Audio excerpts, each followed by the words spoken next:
Hello, everyone. Welcome back to the Treehouse after our somewhat unexpected winter break. The holiday season was a little bit chaotic here in the Sykes-Bennington household, and we decided that we would rather wait and put out some more complete episodes that we were proud of rather than trying to rush and get something out earlier, especially as we've been trying to incorporate some guests into our discussion. So that is why this episode is almost 3 months late. On that note, we do have some housekeeping. So in accordance with the level of chaos we have in our lives right now, we have decided to switch up our posting schedule. To keep up the level of consistency and quality that is important to us, we are going to start posting new episodes once a month on the first Saturday, and we will aim for longer one-part episodes since we've heard from some of you that format works a little bit better. So thank you all for your patience while we've been trying to figure all of this out. We also wanted to let you all know that we have been keeping an eye on, shall we say, the state of the world as it relates to life here on the internet, and which social media sites it may or may not be productive to continue engaging with in the future. For now, we are still reachable on Facebook and Instagram at A Safe Place for Boys, and you can, of course, still email us at safeplaceforboys@gmail.com. But all of that is subject to change. If you want to stay in touch with us, the best way to do that currently is to subscribe wherever you listen to podcasts and follow us on Blue Sky. And, just stay tuned for any updates on that front. This month's episode was many months in the making, and up top I do want to thank my brother Geoff for making time to sit down with me and discuss a movie that holds a very special place in our family's collective heart. I did want to let you all know we did record much of this episode on location in his living room where his cats definitely wanted to participate. So if you hear some mysterious noises in the background, that is just Luna and Pixel putting their 2 cents in to the discussion. There's room for all kinds of creatures here in the treehouse. So without further ado, thank you all as always for listening. Thank you to Geoff for sitting down with me, and everybody stay safe out there and enjoy the show. Welcome to the newest season of Serial. In this one, we're just kind of talking about Disney movies. I'm tired. I'm tired of the high-profile stuff, and I don't want to talk about murder anymore. Just want to talk about Disney movies.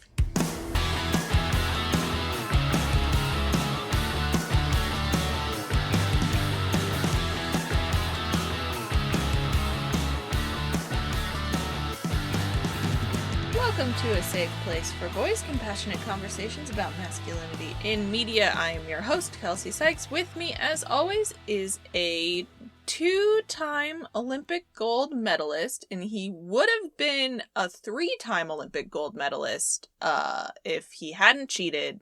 It's Dr. Spencer Todd Bennington, PhD. How are you, Spencer? I'm feeling a bit like a loser. Because cheaters never win. Am I right? A loser? Yes, I do have a fairly decorated Olympic past. As you all know, I practice the Olympic Taekwondo style, introduced Taekwondo to the Olympics as a medal sport in 2000. But also I participated in a YMCA youth basketball league where our team name was, and I quote, the United States Men's Olympic Basketball Team. It was one of the greatest jokes me and my friends ever told. Everyone else named their team after like a professional basketball team. The Danville Spurs, the Danville Bulls, and we were the United States Men's Olympic Basketball Team. And they printed the full name on every program, and we fashioned ourselves as the Harlem Globetrotters, except we were all bad at basketball. So we were just a gang of goobers. Yeah. We did such high-ranking, really thought-provoking plays as M. Night Shyamalan's The Village. Or what if you put on a scary costume to keep the other people from leaving town? No, actually, I think it might have just been called the M. Night Shyamalan because the whole bit behind it was like, it was very mysterious and then there was a twist at the end. Ooh. But it ended up being disappointing. What was the twist? Well, it was like the four of us posted up on the four corners and we just kept passing the ball to each other. And then the fifth person on the court was at like the half court line facing backwards and just dribbling so that they couldn't see. And then they turned around and said, "It's a twist," and then just shot it from half court and usually missed. And that man was M. Night Shyamalan. Yes. Because he has to be there. That's part of the contract. That was the twist. Yep. So anyway, yeah, I know a thing or two about Olympic dreams. Yeah. Well, Spencer, why are we talking about the Olympics today? Why are we doing that? Are we, would you say, feeling very Olympic today? I was feeling particularly Olympic yesterday when we watched Cool Runnings, Man! Great. And that is the one allotment of Jamaican accent you get. So really enjoy that, listeners. We will not be doing that again. I've got a soundbite you can't believe. No! It's a Jamaican bobsled team. That's not even the lyrics. Oh my god. I can't believe this is the one that's going to get us canceled. Believe it. All right.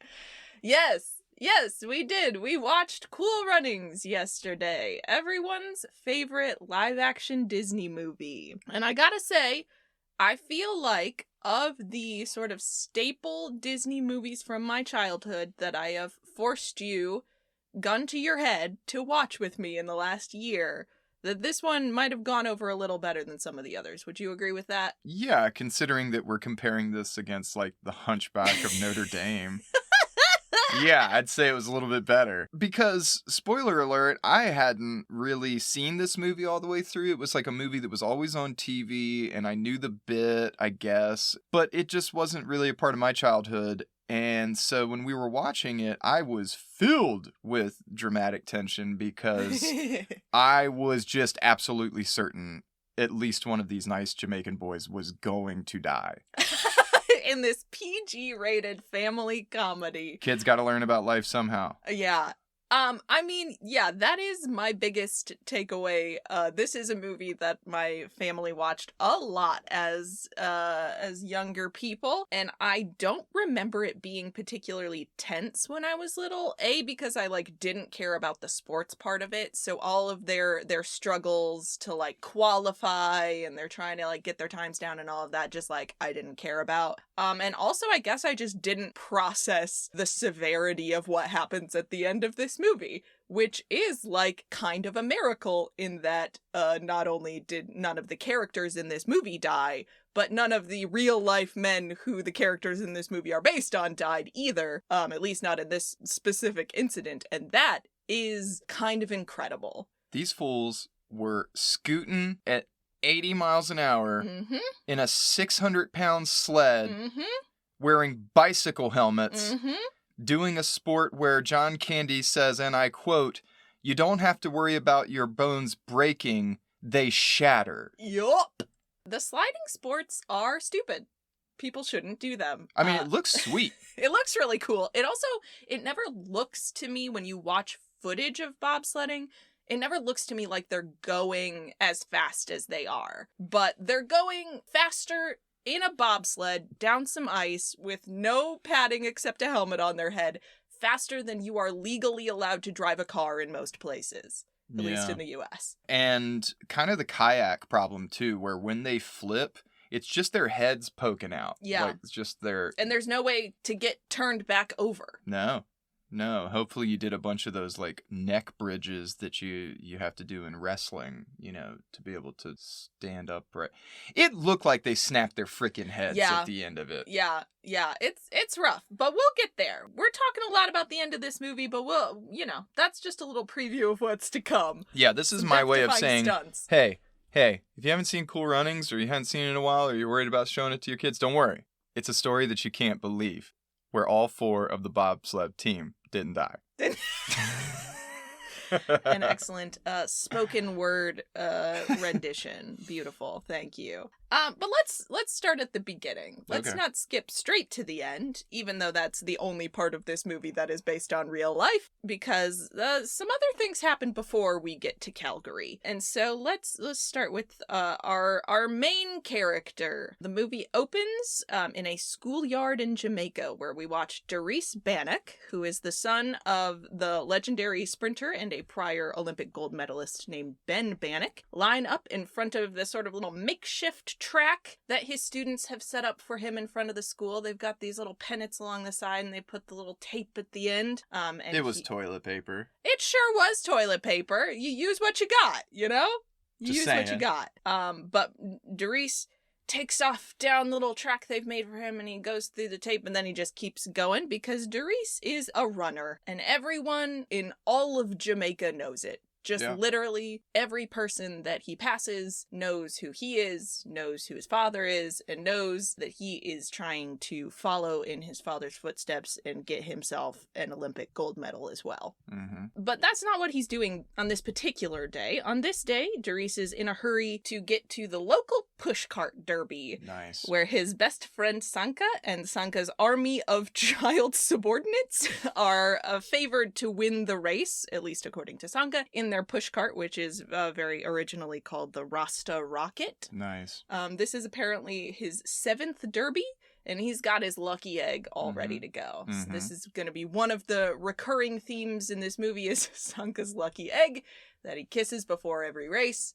Why? I don't know. Because it's lucky. Yeah, I mean, it must be, because it sure doesn't break. No. Much like all of their skulls at the end of this movie, the lucky egg does not break. And Doris has come to support him, along with Doris's wife Joy, and an older woman who is either Doris's mom or Sanka's mom, and I have never known. I'm pretty sure it's Sanka's mom, because she's like, that Sanka is so lazy.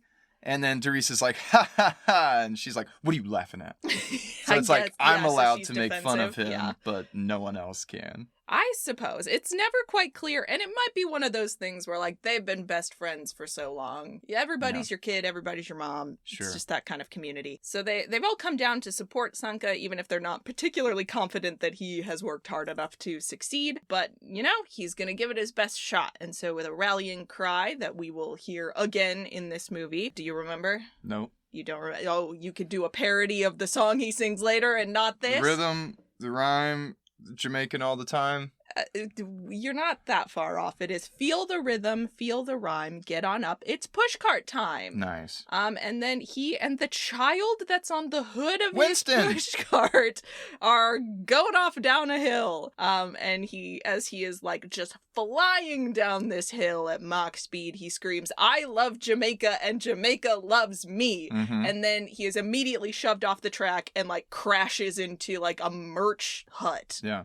Jump, Winston! Yeah, the child tucks and rolls, and Sanka just goes head first into this table with a bunch of t-shirts and stuff on it, just knocks the whole gosh darn hut over. And here we see the second of our recurring themes, which is failure. Yeah. Did you ever have Pine Box Derby as a kid? I mean, I never knew of it happening in real life, but isn't it in like Little Rascals or something? It's in so many movies. There's so many movies where they build a little car and roll down a hill. Like, yeah. It was in all this media that I watched growing up, and it looked so sweet. This is another one of my Olympic hopeful sports. Pushcarts? Well, kind of, yeah. So in Tampa, down in Ybor City, they do a bed race every year. Of course they do. So it's like you build a pushcart, but it has to be a bed, and someone has to ride in the bed, and then you have 4 people who can push the bed down the street. I did watch it one year, and a bunch of people do bail. Like it's hard to control a bed on wheels. Yeah. Even on a flat street in Tampa. But yeah, lots of people just careen into the hay bales marking the side of the track. So yeah, I mean, it's, pretty realistic part of the movie is what I'm saying. Pretty realistic. It's pretty realistic. Especially since he set himself up as the favorite, and so everybody's trying to knock him off the track. He's okay. We see Doris runs down the hill to make sure he's alive, and this is another theme we'll see recurring throughout the movie is Doris and Sanka asking each other post-disaster if the other one is dead. So this time, Doris is like, Sanka, are you dead? He says he is, because that's what he always says. But he's not. He's fine, which is good, because the next day, he needs to go and watch Doris run a race at the Olympic trial. Yet another reason why I thought somebody was actually going to die at the end of this movie. Oh, because they keep raising the specter of, are you dead? Yeah. And the other person saying yes. And they keep showing us these, like, ridiculous crashes and stuff. Yeah. Like this one coming up at the Olympic trials, where Doris, even though he can sprint a 9.9... he didn't sprint a 9.9 that day. He sure didn't. But we're getting ahead of ourselves again. Junior! So it is the morning of the Olympic trials. Doris is going to be running in the 100 meters. And he's a little nervous ahead of time, but he is determined because he comes from a tradition of Olympic success, and he has been training his whole life, and this is his destiny, and he is sure of it. He says he is going to go to these trials, he's going to go to the Olympics, he's going to win the gold. It's going to happen, 100%. And he's going to do it on just the wonkiest track you've ever seen. This is some Disneyfication of stereotypes about Jamaica if I've ever seen it. Because why would a nation that has sent multiple gold medalist sprinters to the Olympics have, like, a bumpy-ass dirt track with uneven this track? It's just somebody's backyard that they put some bleachers up around and, like, didn't draw the line straight. This is a world-class Olympic program, and they don't have a flat track? The track is... Blame Disney. Well, yes. Disney did not do its research. You can't have it both ways. You can't say this is a very sophisticated track program that sends a lot of gold medalists to the Olympics, and also, like, no one can draw a straight line, and there's no flat ground, and they don't have a real track. Certainly they do. But it might be harder to believe what happens at these trials if it's got a perfectly flat track. So anyway, as he is lining up for that 100-meter qualifying race, Doris gets to meet his competitors. One of them is a very nice young man who comes up to him and says, gosh, are you Doris Bannock? Wow, it's such an honor to meet you. I really hope I get to go to the Olympics just so I can run alongside you. He is so excited to meet Doris. And then the other competitor that we get to see is a large bald man who beats himself in the head and screams at the top of his lungs to psych himself up, as you do. Yeah. Which is normal. It's what the Swiss do. It's not. Well, maybe the sprinters. I don't know. But Doris isn't worried about it because this is just the qualifiers, right? So the first 4 people to finish get to go to the Olympics. So all Doris has to do is not get in the bottom 3 runners, and he's going to the Olympics. And he can definitely do that, right? I mean... Right? I mean... He's been training his whole life. Presumably so have these other guys. Yeah.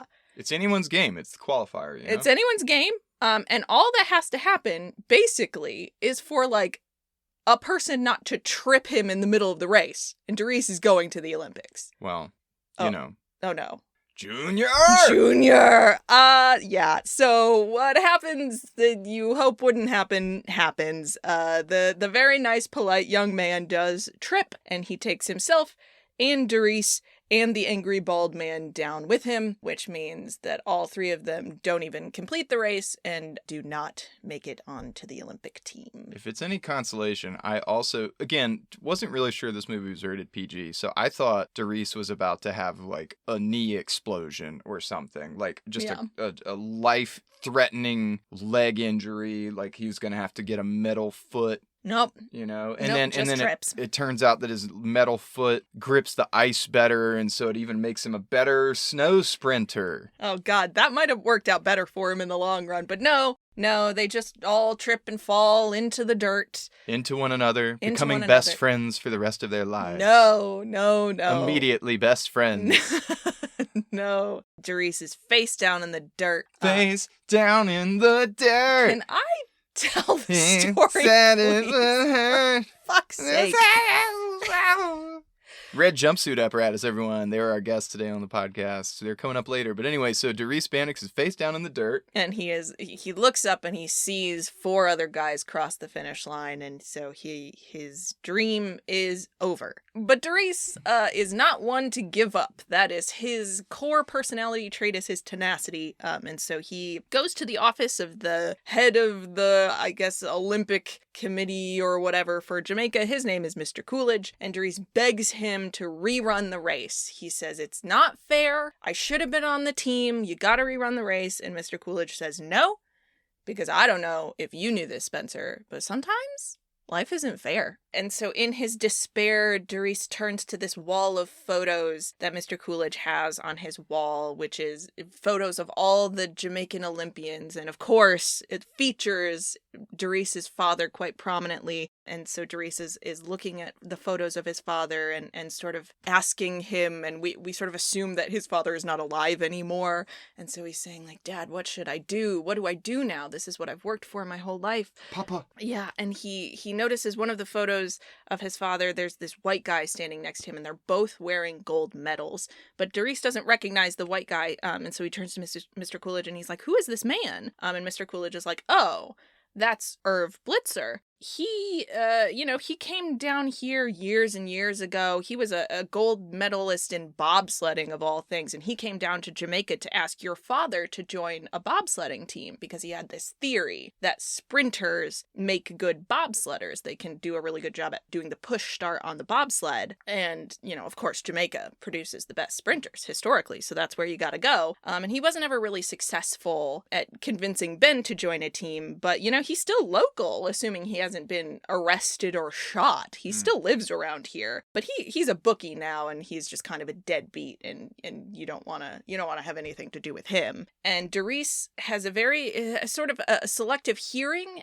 in which he hears a gold medal and disregards everything else that someone has said to him about a person. So all he knows is there's some guy who lives locally who has a gold medal, and Derice is like, great, fantastic. That's all I need to know. And he takes the picture down off of Mr. Coolidge's wall, and he's like, thank you so much for this lead. I'm going to go find this guy. He's all excited. He's about to storm out of the office. And right before he leaves, he pokes his head back in the door, and he's like, one more question, Mr. Coolidge. What's a bobsled? Yeah. Bobsled, bill sled, whoever. So before knowing what the sport is, Derice has already decided, like, I can't go to the Olympics for running. I'm not a boxer. I'm not a cyclist. I don't want to do any of the summer sports anymore. But there's this guy, and he knows something about this sport, and he's got a gold medal. I'm going to go find him, and I'll figure everything else out as I go. So he goes and, finds a book somewhere at the library that's got some information about bobsledding. And so he's like, well, what am I going to do? If I need a team, I'm going to go to my best friend. And so he goes to Sanka, and he's like, I'm going to join this sport. I'm going to find this guy. He's going to be my coach, and I want you to join me. And Sanka takes one look at the pictures in the book, and what does he see? Ice! To which Sanka says, absolutely not. I am not going to go to anything involving ice. Thank you so much for the offer. I think you're crazy. And Derice is like, well, okay, fine. I don't need you. I bet I'm going to find a ton of people who all want to be on my bobsled team, and we're going to go to the Olympics, and we're going to be famous, and we're going to be on the Wheaties box, and you won't be with us, and I don't even care, which Sanka sees through immediately, because they've been friends ever since Julie Jeffries asked to see his dingling or whatever, and so he's like, Derice, look at me, Derice. You don't need to come and feed me a bunch of lines. You don't need to posture in front of me. All you need to do is say, Sanka, you're my best friend. We've been through a whole heap together, and I really, really need you. Mm-hmm. And what does Derice do? Sanka, we've been a whole lot together. Close enough. And I really need you. And I really, really need you. Because he does. They're 2 peas in a pod, and just like that, they have their first 2 team members, so now all they need is their coach. And this is where Irv Blitzer enters from his sort of residency in the local bar that he has taken up. What is he doing when we first see him? He's sitting at the bar shouting at a radio, hoping that his horse, Tumbleweed, will win. He's not very good at gambling. Yeah. He's really good at beating the shit out of a hand radio with a pool cue. He sure is. So, Irv Blitzer, bookie and deadbeat, is in a bar listening to the horse races, and really on-the-nose narration happening from the horse race announcer who's like, only a fool would put their money on tumbleweed. So Irv Blitzer is a fool, and he does beat the radio to death with a pool cue, which is the first thing that Doris and Sanka see when they walk into the bar. And when they come up to him and ask him if he wants to coach a bobsled team, he is not receptive, which is weird because he came here in the first place to start a bobsled team. So strange. Yeah, freaking 20 years ago, things change. Irv says to them in no uncertain terms, as far as I'm concerned, the sport of bobsled no longer exists. I don't want to do it. I don't want to coach it. And most of all, and I do mean most of all, I don't want to be within 2,000 miles of anyone who does. Which is a pretty extreme statement from someone who supposedly has multiple gold medals in this sport. What could it mean? What could it mean indeed? Doris tries just asking him a couple of more times, and when that doesn't work, he shows Irv the picture of himself and Ben and points to Irv that, you came down here because you were so impressed by my father that you wanted him to do this sport. And Irv is like, well, yeah, but your dad could run 100 meters in 10 seconds. To which Doris replies, I can run the 100 meters in 9.9. Doris looks Irv in the eye and says, look at me, Mr. Blitzer, I'm your chance, which is the right thing to say because Irv, it turns out, is looking for a chance, even if he is maybe not quite ready to admit yet that that is what he is looking for. A chance for redemption?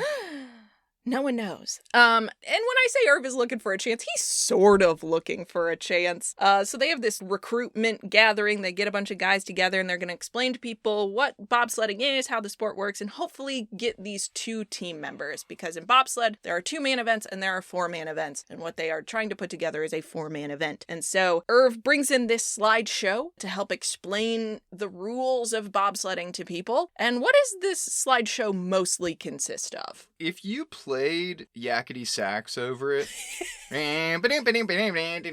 you would be like, oh, hilarious montage of epic fails. But actually what we get is black and white grainy footage of people bobsledding and just wiping out. I believe the film ends with just like a black title screen where it's like, bobsledder died in an event or something. Yeah. I'm just like, holy shit. Yeah. It's just... More foreshadowing. Yeah. Yeah, it's weird. It almost seems like Irv doesn't want people to join this team. But joke's on Irv, because there are 2 other Jamaicans who didn't get a shot at Olympic gold, who are now looking for a second chance. Well, they did get a shot, and they sure did. No, they got a shot at getting a shot. They got a shot at Olympic shot. gold. They did not get the real shot. Sure. Specifically, the angry bald man and the guy who tripped him. Junior Bevel and the most mysterious character name of them all, Yul Brynner. Not, to be clear, Yul Brynner the actor. No. Well, Yul Brynner. Yul Brynner the character. That is the name of this character. No explanation for why the character is named that way. No Somebody clue. Somewhere thought it was funny and named the character that. No idea why, though. This is a joke. Could not find an explanation. If you know, let me know. This is a joke for my dad. Yeah, it's a joke for all of our dads. I remember my dad using the name Yul Brynner growing up, and I was like, yes, a memory of my father's childhood from hundreds of years ago. At the origin of the motion picture. Yeah, when your dad could pay a penny and stay at the Nickelodeon all day long. I expected to look up Yul Brynner's name and be like, oh, wow, this guy was in so many famous movies. He was. He was in, the 10 Commandments. Yeah, as Pharaoh.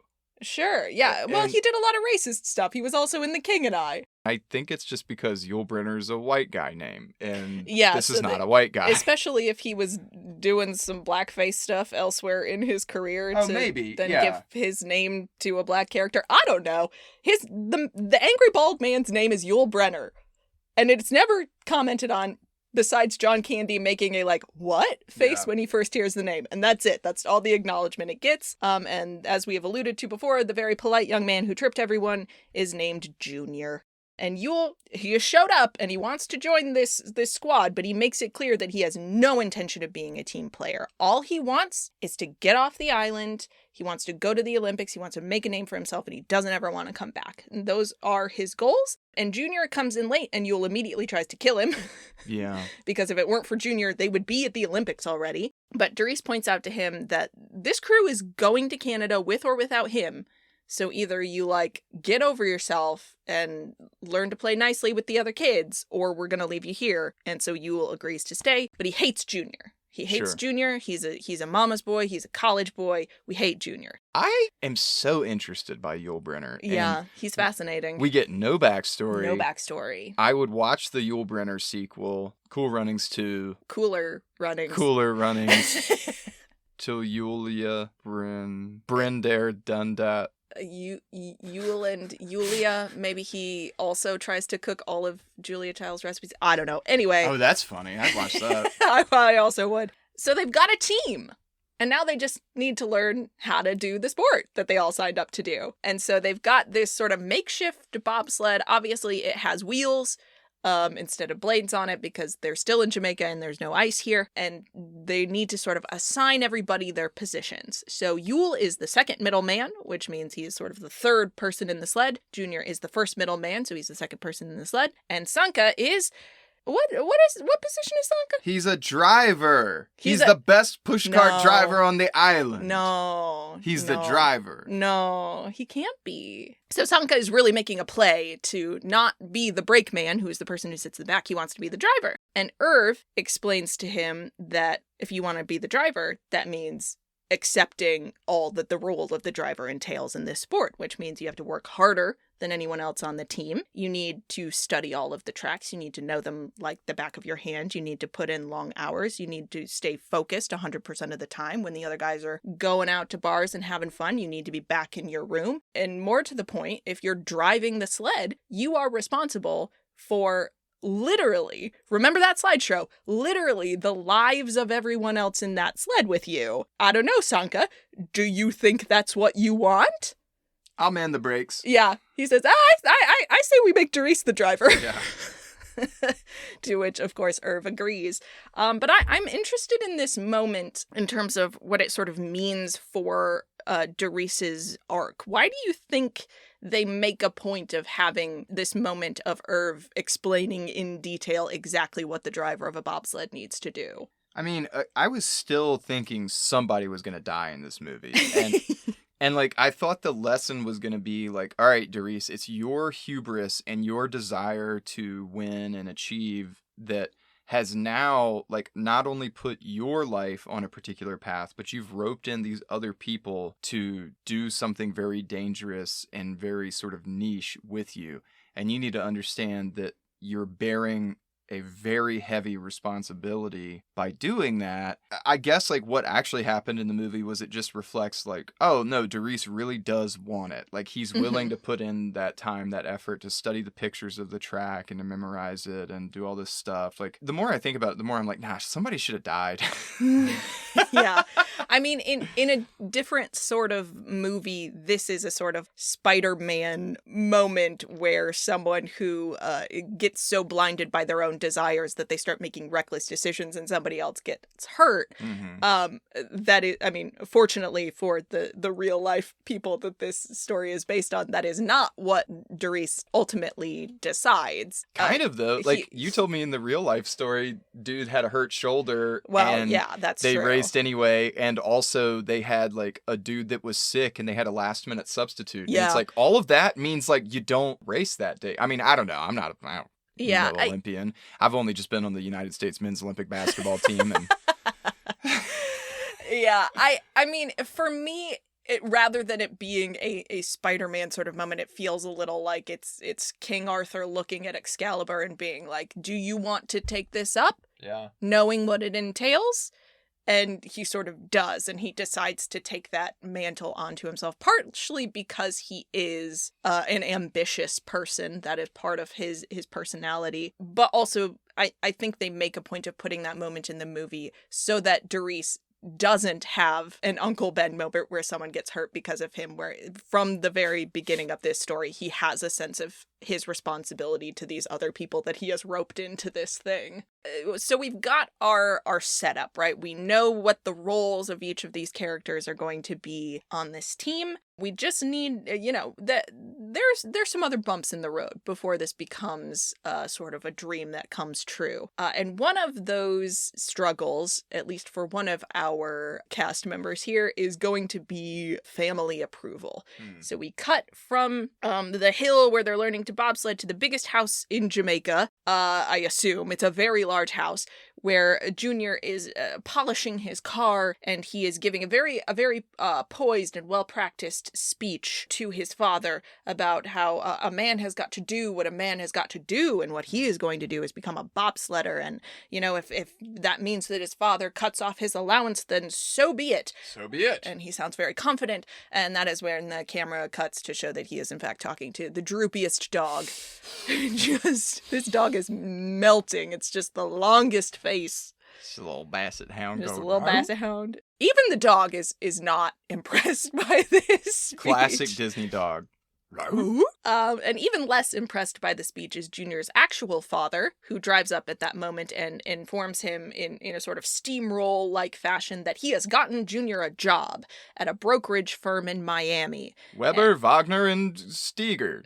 Weber, and Johnson. It's Webster, Johnson, Steiner, Webster, and Cohen. Webster, and Cohen. Yep. And he says it's time for Junior to give up on all these silly athletic dreams. They let him do his little track thing for a while, but it seems like that's not going anywhere, and it's time for him to do something real with his life, which in the mind of Junior's father is business. But his father's like, he seems excited. This is not him, in his mind, it doesn't seem like being cruel to Junior. It's just like, I got you a job. That's so great. I thought you might never get a job, but now you have one and you're going to be okay, and I'm going to go tell your mother, and he's all excited. And Junior can't even get a single word of that lovely speech he was practicing, and he just like chokes entirely, and his father runs off, and he's like, ugh, well, we sure told him, didn't we?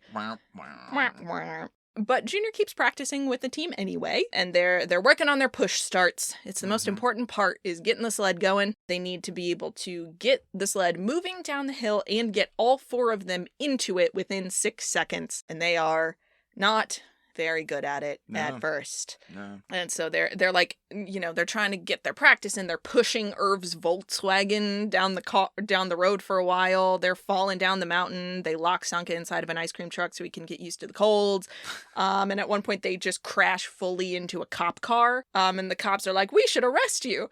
But as soon as they hear that these guys are thinking that they're a bobsled team, they just start laughing too hard to to do anything about the fact that they've just crashed into their car. Until Irv Blixham, in all of his I'm the only white man on the island energy, just steps in between the... Get out of the way! Get out of the way! Ah, you did it! You're under 6 seconds! Under 6 seconds! Under 6 seconds! I'm their coach! Get out of my way! Get back up on the hill! We gotta run it again! Yep, so despite the fact that they crashed into a police cruiser, they did get a respectable push start going. And that is like the switch that Irv needs to go from being like really grumpy and unenthusiastic to 100% on board. Mm-hmm. His theory has been proven correct, and he's like, all right, we're doing this. I'm in 100%. And so he goes to Mr. Coolidge, the Olympic chairman or whatever his title is, to ask them, or to ask him for some money to go to the Olympic trials, which are in Calgary. And he says, it's great that you guys have got something going. Give it some more time, maybe a few more years, get some more practice in, and then... We don't have time! Damn it! Yeah, and Irv is like, the Olympic trials are like soon. We're good. I've been training with bobsledders my whole life. I'm telling you, these guys have got what it takes. We're ready to go. You need to let us go now. And Mr. Coolidge says, basically, I'm worried that you are going to embarrass us on an international scale. It is already enough of a thing to have Jamaican people competing in a winter sport. if you're not perfect at it, you're going to make us the laughingstock of the whole world. And this is where he alludes to something that we will learn more about later when he says to Irv, you have already embarrassed your country, and I am not going to let you do that to us. So Irv goes back out to the hallway and he's like, he's not going to give us the money. The dream is dead. But Doris is not concerned. He's like, nope, we're going to get the money in some other way. Here we get one of many, many montages in this movie. It's only 93 minutes and it has like 4 montages. That's how you know it's a good sports movie. Yeah. So the boys are going around using their various skills to rustle up some money. Doris puts on a suit and goes to all of the banks, all of whom literally laugh him out of the office. So they don't get any money from the banks, but they do get some money from a kissing booth, which Doris's wife is not excited about. An arm wrestling contests, which that's what Yul Brynner is doing, and he only makes like $4 at it. And then Sanka does some busking, and then Junior just sells his car and lies to his father about moving to Miami. And so that works too. There you go. I'll pay you $1 just to shut up. Okay, well, our boys are on their way to Calgary. It's cold there. That's funny, right? Yeah. It's so really funny. It is funny. Yeah. It's because I'm not in the cold. Yeah, you're not where it's -29 or whatever. But don't worry, it's not so much the heat, it's the humidity that'll kill you. Yakataka. So they go over to this like conference center where people are signing up for all of the different events. And here's when we start to get a sense that Irv is not well liked in the Olympic circles. Everyone's anymore. giving him dirty looks, and you hear these sort of hushed whispers of like, hey, that's the guy. That's Irv Blixen. The guy registering the bobsled teams initially thinks he's joking when he shows him and he's like, I need to register a team. And he's like, okay, what country? And he's like, Jamaica. And the guy's like, no, seriously, what country? It's like, Jamaica. And so the guy looks at these stuff and he's like, oh, wow, look at that. Crazy. You guys are here. But once he's done being condescending, he tells Irv that the boys will need to complete the course in 1 minute and 2 seconds in order to qualify, which is when Irv is like, it used to be 1:05. And the man says, what? Times change. Do you get it? Because it's time, like time has passed, but also the time you need to qualify for the thing is short. It's the times, they change, they both change. Time? Oh, Christ. Time wizard. Time wizard. Irv wishes he was a time wizard, because then he wouldn't have an extremely awkward run-in with his former teammates and former coach. So his former coach, Kurt, refuses to even talk to him. Won't shake his hand, just sees him walk up and just keeps walking. One of them, whose name I can't remember, makes a fact joke and then walks away. And then one of them, whose name is Roger, who is the patron saint of bobsledding underdogs, not only talks to Irv for a minute, but agrees to meet him for lunch at a restaurant in this sort of semi-secretive manner. And it's a good thing that he did, because now that the team is here, they have an issue, namely that they don't have a bobsled. That's a bit of an issue. And this is where Roger becomes the hero of the piece, and he agrees to sell the team an old practice sled for $4,800, only because he and Irv did genuinely used to be friends, and like Irv is the one who got him onto a team in the first place and so forth. In the course of this conversation, Roger does ask if this whole enterprise is a joke, if Irv is like doing something mean to these Jamaican guys, and Irv is like, no, not only do I believe that they're going to qualify, I think they're going to turn some heads doing it because they can run like lightning, he says, to which Roger responds with a very important question. But can they run on ice? Cue the next montage. Yes. So Roger's question is, can lightning run on ice? And at least initially the answer is no. No, they are not good at running on ice. Hijinks ensue. They fall over a lot. They look very silly. Yul Brynner shoves a hockey player to the ground and then immediately falls on his ass. It's very funny. But still, Doris is not discouraged. He goes out to the bobsled track just to get a lay of the land. And this is where he gets his first look at the Swiss team. Ein, zwei, drei.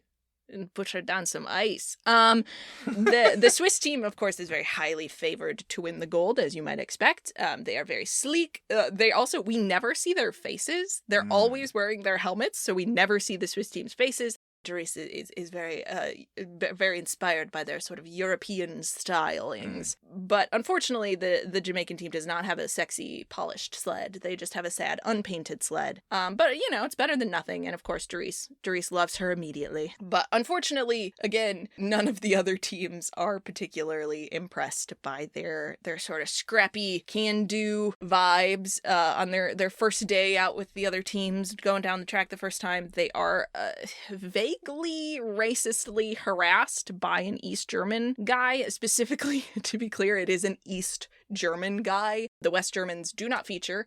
And also, no one ever, like, says anything, like, overtly racist to them. They keep sort of talking around it, where, you know, this guy is like saying, oh, you need some training wheels for your sled, you guys shouldn't be here, blah blah blah, and Yule is like, people are always afraid of what's different.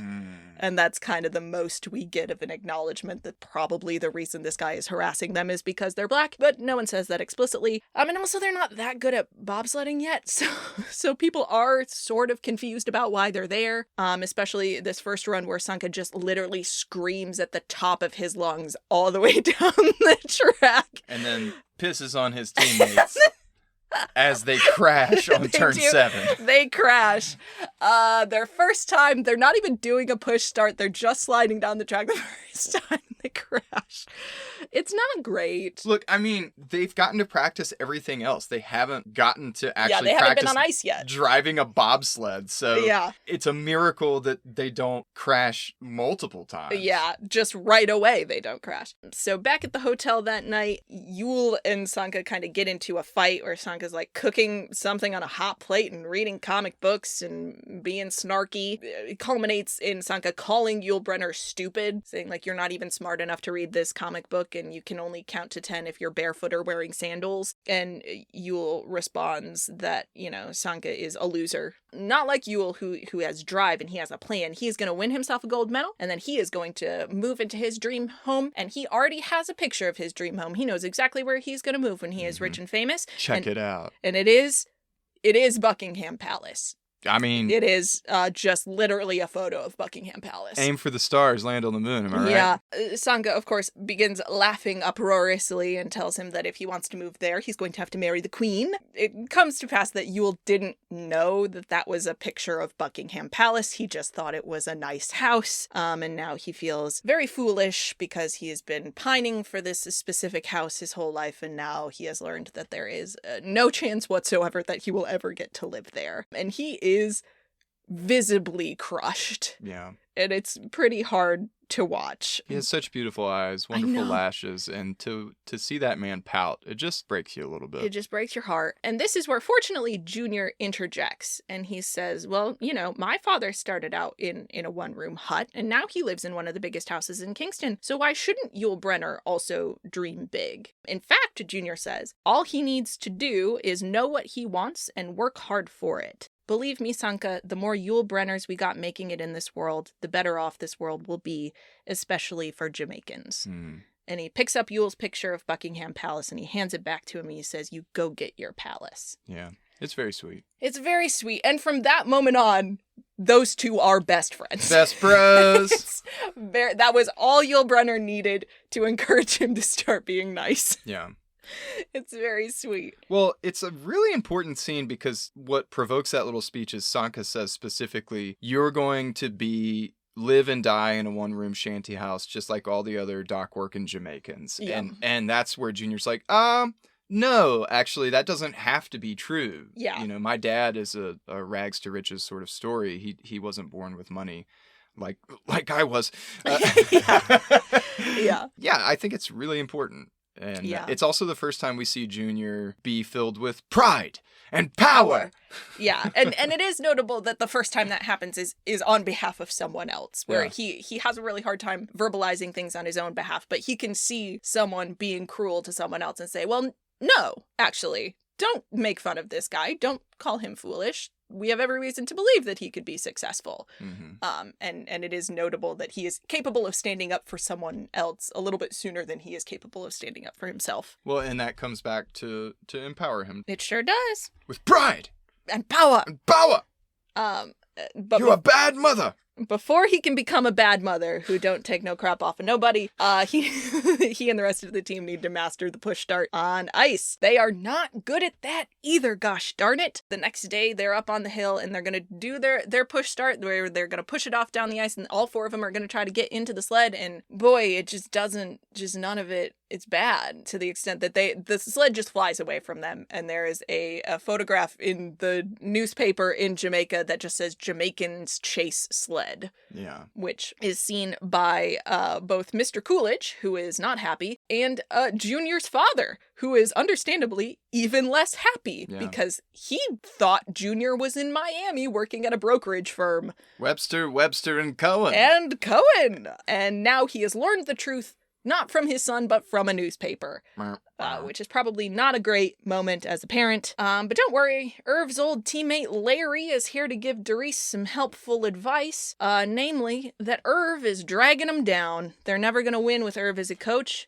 And do you know why? Why? He says he's been useless since the day he got busted. Busted for what, you ask? What did he do? Well, I thought he killed somebody. He did not. What did he do? At the 1972 Olympics, Irv put weights in the front of his team's bobsled, because the more weight you have in the front of the sled, the faster it's going to go. And when he got caught, the entire team lost their gold medals.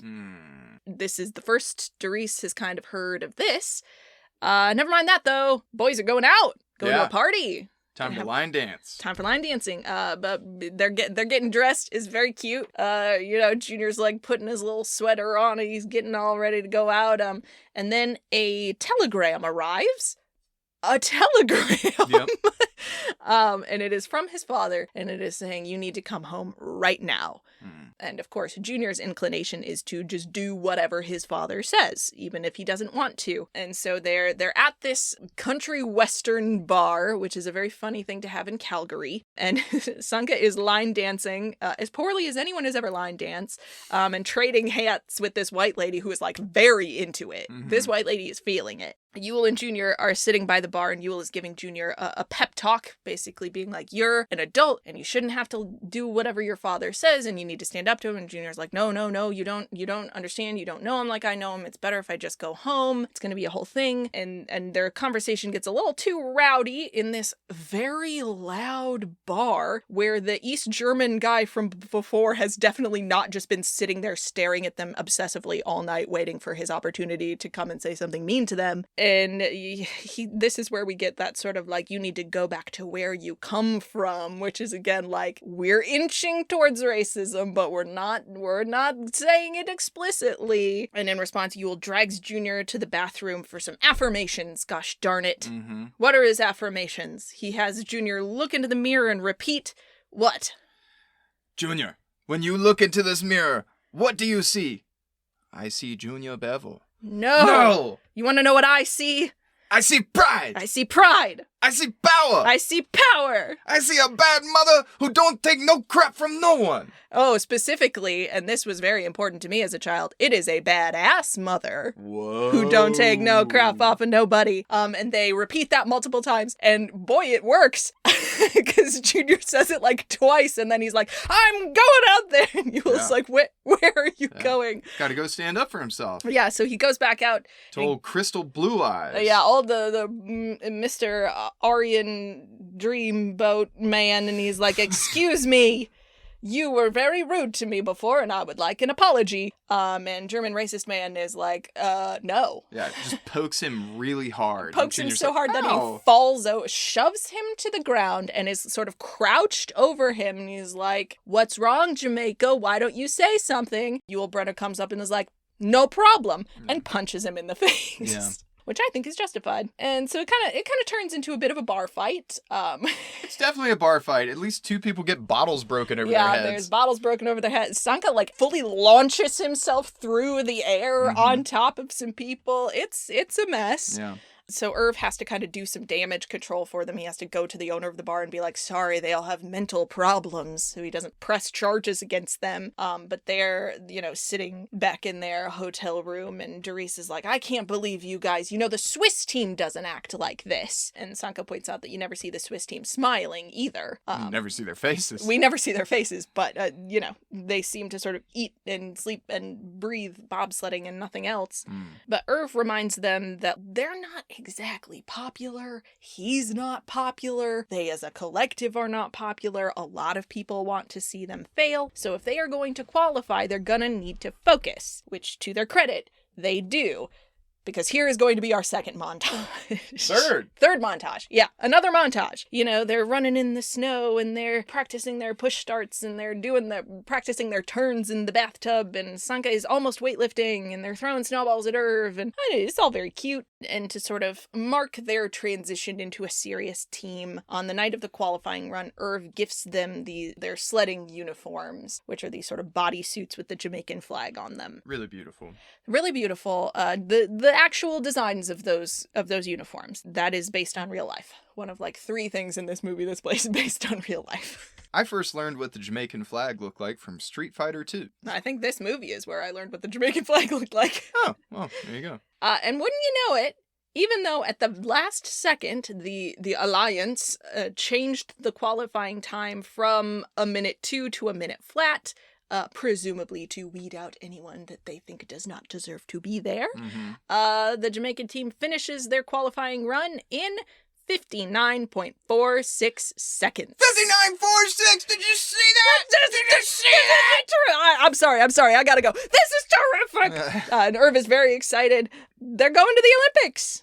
Woo! Wonderful! Yay! Except they're not. Well, we don't know that yet. First, they're going to celebrate. They paint their sled, and they name it. And they christen it. Tallulah. No, they don't name it after Junior's mother. They named the sled Cool Runnings. Well, that's cool, but what does it mean? It means peace be the journey. I think at that moment, White Coach is like, yes, I still don't understand. Yes, okay. Peace be the journey. Peace be the journey, peaceful. Yeah, great. Cool. Wonderful. Love it. Their little party is interrupted, though, as we insinuated a minute ago, by a messenger bringing Irv a letter saying that they're... To the messenger! To the messenger! To the man in the orange outfit.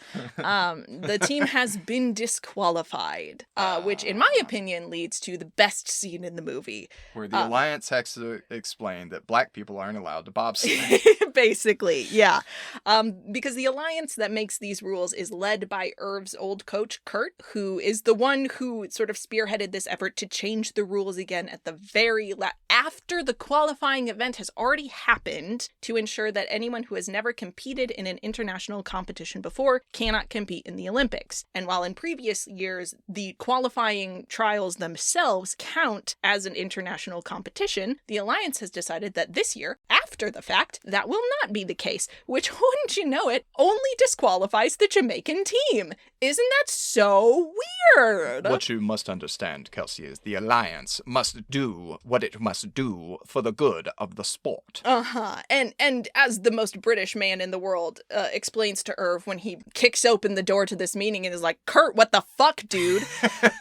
This very British man is like, we're worried about the potential for embarrassment, of course. To which Irv responds, oh, I'm sorry. I didn't realize that 4 black guys in a bobsled could make you blush. Kick in the door, wave in the 4-4. John Candy's pissed, won't take it no more. I love John Candy in this scene. I think he's so good. He should have won awards for it. But the point that he has come here to make is that what's actually happening here is that Kurt is mad at Irv, and Irv knows it. In this moment, he's like, you're right to be mad at me. He owns up to his mistake in the past. He acknowledges that what he did hurt Kurt, and it hurt his other teammates, and he apologizes, but he asks Kurt to punish him and not the team. He says these guys did everything that you asked of them, and they did it with the whole world laughing at them, and they have done what it takes to have earned the right to represent their country, and that is the greatest honor for an athlete, and you are trying to take that away from them. And just because Irv once forgot that is what the Olympics were supposed to be for, he urges Kurt not to do the same thing now. And Kurt, to his credit, reverses his decision and does allow the Jamaican team to compete. Well, I'm not going to give any credit to Kurt because there's like somebody calls them later. There's 12 suited dudes in this like Death Star Alliance facility where they're all plotting whatever, having their meeting. I'm sorry if I interrupted your meeting. And so I'm willing to believe that a bunch of them were like, Kurt, this actually dumb. Looks really bad for us, Kurt. Really bad. Like, maybe don't. It's just, I think he just got outvoted. Regardless, the committee, the alliance changes their decision and the Jamaicans are allowed to compete. No credit. No credit to Kurt. But now we're here. We're at the Olympics. Doris gets to carry in the flag during the opening ceremonies, and everybody back in Jamaica, they're all gathered in the bar around the TV to watch. And just when it looks like things are going well, who should show up at the door but Junior's father? Oh, no. Senior? Senior is here, and he is mad. Yeah. And he says, Junior, you're coming home with me right now. You might not have done what you were asked, but you will do what you are told. And you are coming home right now. And it looks like he is sort of all set to steamroll Junior again. But what does Junior remember? He slams open the elevator door and says, Father, when you look at me, what do you see? He says, I don't have time for games. When you look at me, what do you see, Father? Fine. I see a lost little boy who needs his papa, who needs me to show him the way. Junior slams open the elevator door again and he says, I see pride. We're paraphrasing, but yes, what Junior says in that moment when his father says that he sees a lost little boy, he says, no, I am a man now and I am an Olympian. And you don't know what's best for me anymore. What's best for me is staying right here, and that is what I am going to do.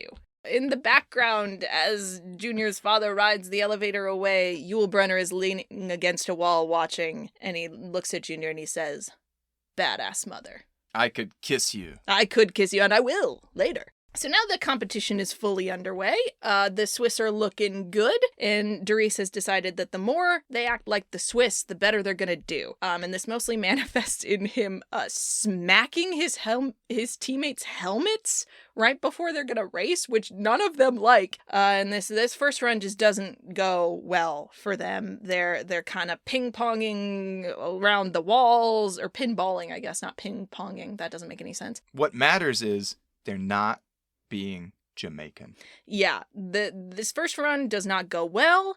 And Irv is like, you guys choked, you weren't relaxed, your head wasn't in the game, and I can't help you with that. The pressure has gotten to you. And Doris tries to invoke the Swiss again and be like, well, the Swiss do that. And Sanka interrupts him and is like, stop it with the Swiss stuff. We're not Swiss. The only way that we are going to succeed is if we do things our own way. And our way, whether you like it or not, is the Jamaican way. It is not the Swiss way, it's not the German way, it's the Jamaican way. The best we can be is Jamaican, and we didn't come all this way to forget that, so we might as well start bobsledding Jamaican. So they're playing their reggae music, they're all singing together, and instead of trying to count in German, they use Sanka's mantra from the opening. Feel the rhythm! Yeah. Feel the rhyme! It's bobsled time! Close, get on up, it's bobsled time. And wouldn't you know it, this run goes a lot better. And suddenly, they are just the belles of the ball. Everybody has Jamaican fever, which admittedly is the most racist sounding thing in the whole movie. They go from last place up to 8th place, and they're suddenly in contention. 8th place it's not great, but it's not impossible to get a medal from 8th place. And so they're pretty excited, and everyone else is kind of on their side too. They have won over the crowd. And so they have one race left, and the night before the race, Irv comes to see Doris to kind of check on how he's feeling. You know, he's like, are you ready to follow in your father's footsteps and get a medal? And Doris is like, yeah, I think so. But I have one more question for you first. What is his question? You don't have to answer it if you don't want to. If you don't want to talk about it, it's fine, but you want to know why I cheated. Yes. He wants to know why Irv cheated. And why does Irv say that he cheated? This, I think, is really good. I really enjoyed this. And I can't remember if he said this earlier in the boardroom scene, but I believe he says that all he could think about was winning. Mm-hmm. And once you win, you have to keep winning. He says it's very simple. It was very simple, really. All he cared about was winning. Yeah. He says he made winning his whole life, and once you do that, you have to keep winning no matter what. And he says, a gold medal is a wonderful thing, but if you're not enough without it, you'll never be enough with it. Yeah, that was the real, like, chef's kiss. Holy crap. And Doris goes, well, how will I know if I'm enough? And John Candy's like, when you cross that finish line, you'll know. You'll know. So, and immediately, and I was like, oh, okay, so Doris is going to die. Got it.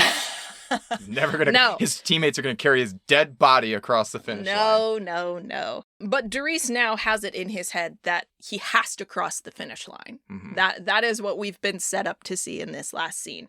So it is the last day of the competition, and everyone has Jamaican fever. They're like, somebody made these like novelty, Jamaican bobsled team T-shirts, and like the announcers are both wearing them. And... I'm Alan Troutface here with Mike Huckabee. And... Oh God. Yeah, they're all excited. The fans are all excited to see them. Mr. Coolidge shows up to the bar back in Jamaica so he can watch. He's like, well, we have a team in the Olympics. I have to see them. Everybody's excited. Yule kisses the lucky egg. The boys are very excited. And things are looking good. Except for, you remember how that sled is old and falling apart. Mm-hmm. That's not great when you are traveling 80 miles an hour down an ice chute. Yeah. So as they are doing their run, a screw in one of the blades at the bottom comes loose, and they just tip right over. And this is where we get the realest thing in the whole movie, which is actual footage of the actual crash that happened in the actual Olympics. And it is so gnarly. Yeah. Because when you're in a bobsled, the only thing that's sticking out of the top is your head. And if you tip over, what happens is that your head smacks the ice and your neck bends and you have no way to turn yourself back over. And so you're just sliding down the rest of the hill on your head. It looked like those crash test dummy videos. Mm-hmm. Like I was certain someone's neck had snapped, and it looked like they put a mannequin in there because you can't bend a neck that way without killing a person. And I just was waiting for one of them to say, Sanka, you dead? And just nothing. Sanka? Sanka? Oh, God. No, that is not what happens. In this case, it is Sanka who asks Doris if he is dead. And for the first time in the movie, Doris says, no, I'm not dead. And we have to finish the race, which is really ill-advised because when you have potentially had a neck injury, the last thing you need to do is get up and start moving around. Yeah, all of those orange dudes running up to the sled should be like, no, you can't, don't move. No one move. Don't move. Absolutely no one move. The Alliance will be sued. Yeah, Jesus. That is not what they do. They all get up and they pick the sled up, despite the fact that it weighs 600 pounds, and they carry it across the finish line. And as they are making this procession, people in the crowd start to clap. Do you know who starts clapping first? I think it's Senior. It is not. Well then, is it Roger? It is not. Fuck! It's the East German guy. Oh, yeah. Really? Yeah, because he has apparently learned his lesson with absolutely no provocation. And he is like, you know what, actually, these guys are all right. So he starts a slow clap. Yeah. And then eventually everyone else in the crowd, including eventually Kurt. Kurt is the last person we see. I think like Roger is maybe the second person to join in on the clapping, and then everybody starts. And then finally it cuts to Kurt, who is like, oh, fine, and starts clapping. And as they are making their way up, they see Junior's father, and he rips open his coat, and he is wearing the Jamaican shirt under it, because he has also learned his lesson immediately. He was apparently just waiting for Junior to stand up to him one time.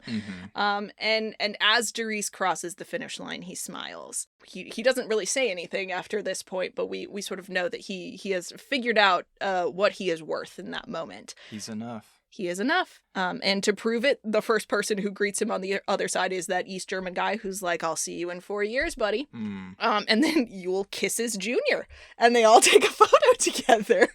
It's a team photo, and the sort of last shot of the movie is Mr. Coolidge putting the photo of the bobsled team up on his wall of Olympians right above that photo of Ben Bannock and a young Irv. I the thought just occurred to me that one East German guy starts the slow clap because he's relieved that, well, at least they won't be meddling. Or... That's the most cynical read on that moment, but okay. No. Here's a more cynical one. He started it faceciously. Oh, yeah, he was trying to be sarcastic, and then everybody else joined in, and he was like, oh, no, I've got to play it off now. Damn it. No, I don't think that's what is meant to be read into that moment. Oh, okay. I think they all learned an important lesson about determination and not giving up even if you fail. And then Yule and Junior move to Miami, start their new life at Webster, and Cohen. No. Yule gets his mansion, a foreclosed piece of mafia-owned property. The dream. In Miami? That's pretty good. And they live happily ever after together and eventually adopt a child that they named Tallulah.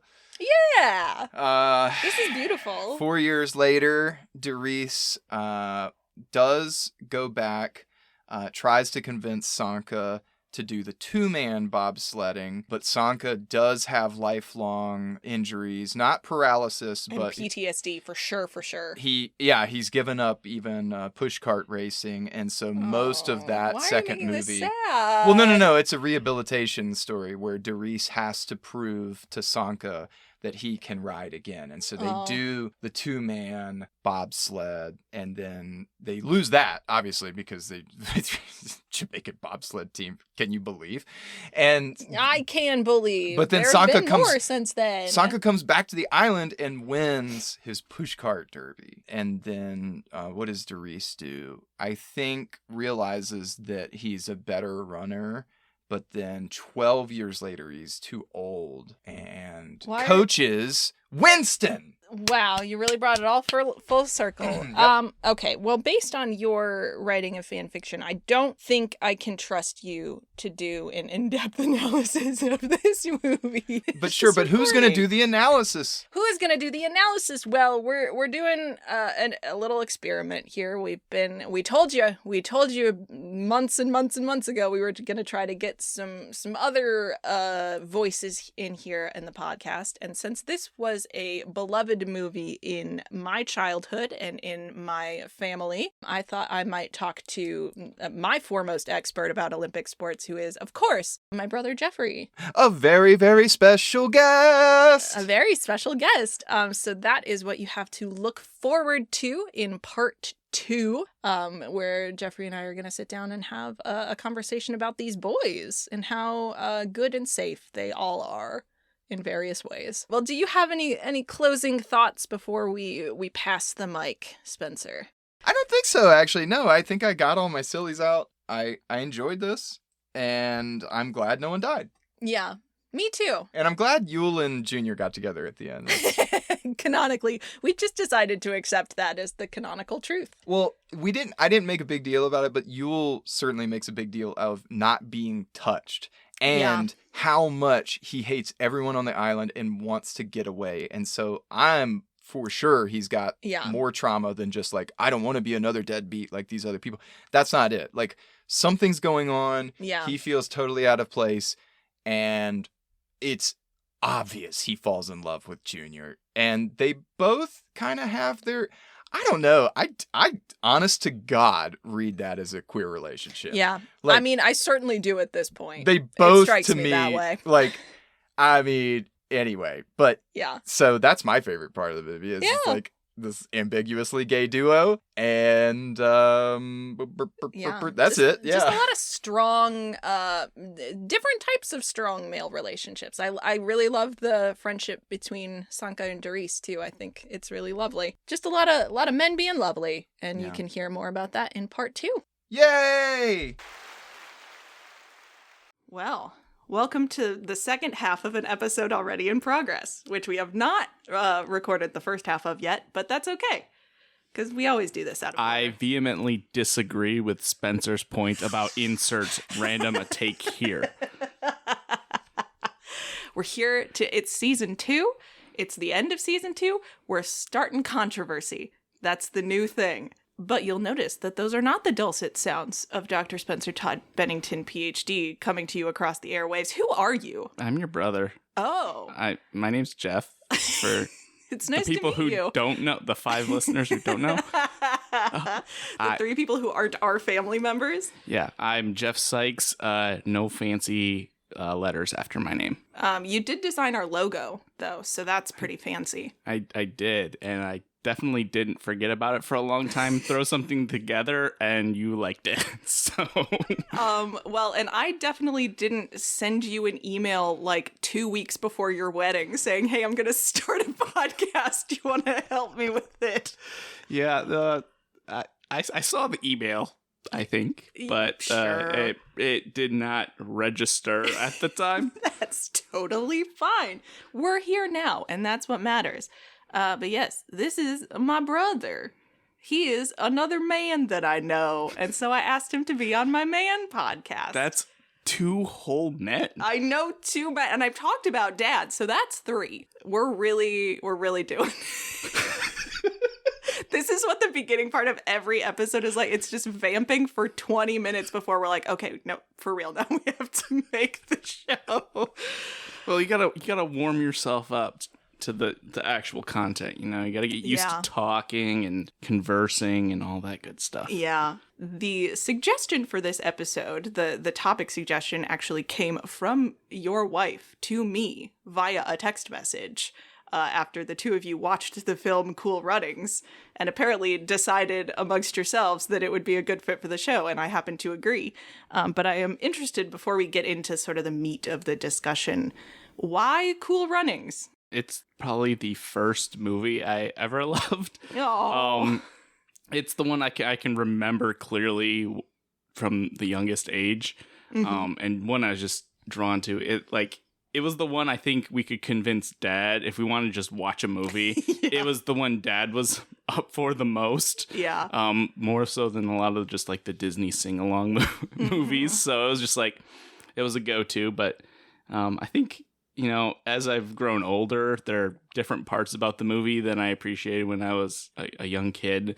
And so there's the different aspects and how I've grown and see the movie differently. We had sort of a slate of sports movies that I, as a child, was not excited about. That now, like, revisiting them as an adult, I have a new appreciation for. Like, as a kid, I was like, I don't want to watch Remember the Titans. That's a sports movie, and it's boring, and I don't care about it. And then I watch it as an adult, and I just, like, sob hysterically through the whole second act. Because it's not a football movie, it turns out.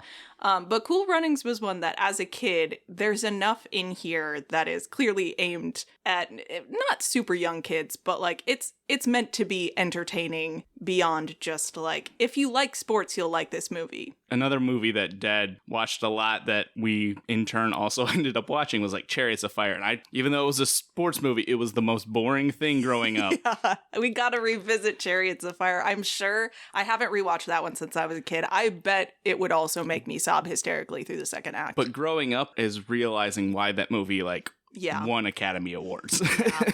It's such a fantastic film. But yeah, sports is a hard one to do in movies that's both exciting and also meaningful. And I think Cool Runnings does a pretty good job. See how I brought it right back there? You sure did. It's like you're a professional at this. I am not. So just to start off the conversation, I don't think this is all that important when you're making an adaptation, unless you do like a really bad adaptation. I don't think it matters that much that it's historically accurate or perfectly accurate to the way things actually happened, because if you wanted to do that, you'd make a documentary. But I was curious. This is a real event that happened not that long ago. So I did a little bit of research into the actual Jamaican bobsled team from 1988, and one of the members of that team, his name is Dudley Stokes. He's kind of an inspirational speaker now, but he has done a fair amount of press and interviews about this era of his life. And he did an AMA back in 2014, because I think after that first Jamaican bobsled team, I think 2014 was the first time they had another bobsled team. A second generation, if you will, of Jamaican bobs. Yeah, I remember that. Yeah, so he was kind of, back in the news cycle a little bit. And he answered some questions about the movie, and his sort of overall message is that it's not accurate really at all. It is not a documentary. It is a Disney movie. In fact, the only sort of real quote-unquote footage is the footage of the crash. Did you know that? I did. I figured that out sometime in my childhood. I figured out because I noticed things were not lining up with the way things were shot and way things looked on TV. Yeah. Like, as they're sliding down the ice, you can tell, like, the actors' helmets are not sticking out at really disgusting angles out of the bobsled. And then they cut the TV footage and it is. And you figured that out after a while. But yeah, I mean, understandably, actors and stunt workers did not want to replicate that crash. I didn't remember how gnarly it was. Rewatching it today, I was like, those people just should be dead. The tips over on the side and they hit their heads on the side of the track and all of their heads are crooked and then they're just like that to the end of the track. It's so hard to watch. It's a fun, not fun callback to the scene in the beginning of the movie where they were trying to recruit more members and all the footage they could find was the high-speed crash. And then the irony of the movie actually ends with a high-speed crash. Yeah, and I feel like it's one of those sports that's probably only getting more dangerous over time. The footage that they're showing at the beginning looks like it's all like old-timey, people like flying off the side of the track, but it just feels like, I think about this every time I watch the Winter Olympics. I'm like, we are hitting a point where, like, if people try to do too much more than this, they're just gonna start dying. Well, I mean, to make that point, like, scarily clear, I think it was the Sochi Winter Olympics, like one of the losers in the warm-ups before even the opening ceremony started, went off the track and lost his life. So it's the sliding winter sports are not for the faint of heart and should be advised against in most cases. Well, they kind of jokingly make that point in this movie a little bit. And like, of course, all the guys like stand up at the end and they're all clearly fine. But my first thought is like, none of you should be moving right now. You should be staying very still until the medical professionals can get out there. Because good Lord, ugh. That would not have made for quite as good an ending to a movie. But that is definitely real to the true story because they use the actual footage of the crash. But the actual way that these athletes got involved in the project looked much different. So, according to Stokes, I got into bobsledding because I was told to go. I was in the Army at the time. The colonel made the suggestion to me, and because I was a captain, you do as you're told and obey orders. There were two Americans, George Finch and William Maloney, who were big into pushcart racing and thought it translated well into bobsledding. You mix that with the Jamaican athleticism, and they thought it could work with some of our track athletes. They couldn't get anyone to actually do the sport, so they went to the Army and my colonel. That's how I became involved with it. Once there, I was hooked. I first heard about bobsled in '87. I saw a bobsled for the first time in the middle of September, walked on ice in October at an ice rink in Lake Placid, got on a bobsled shortly thereafter, and that February, we were in the Olympics. That's how fast that happened. That's insane to me. And they're going to compete with people who have been doing this their entire lives. Like, at least their entire adult lives have been training to do this, and they just kind of like, full send, let's go. Yeah, they had to make that decision so fast. And he doesn't really talk about the qualifying process, but if it's anything like it was in the movie, they just literally, their second time on ice, qualified for the Olympics. So there must be something to the track athletes make the best bobsledders idea. In other countries, a lot of their Olympic programs are tied in with military service. I think of South Korea has a really good Olympic sports training program that's kind of married to their national service. So it's not out of the realm of possibility, especially this guy is coming from the Army. I think the Army decides, hey, this is what you're going to do, then that becomes your job, is to learn how to do it. Yeah. So I guess there's probably something to that as well, just having the time and space in your life kind of being told, hey, go pursue this. Yeah. I do think that's a big part of it. So in another interview with a website called Off the Ball, they said having been forced into the bobsled by his colonel's orders, Stokes then embraced the opportunity rather than shying away from it. Quote, This is where we come to 2 critical things you need for success in whatever you try in life. The first one, confidence. The second thing you need is ignorance. Not ignorance of what you're trying to do, but you need to maintain ignorance of all the things that can go wrong. You cannot have an undisciplined imagination. Of course, if I knew I'd be crashing on the Chrysler at 78 miles an hour, I probably would not have gone to the Olympic Games. Yeah, so I mean, that's probably part of it, is just not knowing really what you're getting into until you're already there and like, well, we're here, we might as well just keep doing it.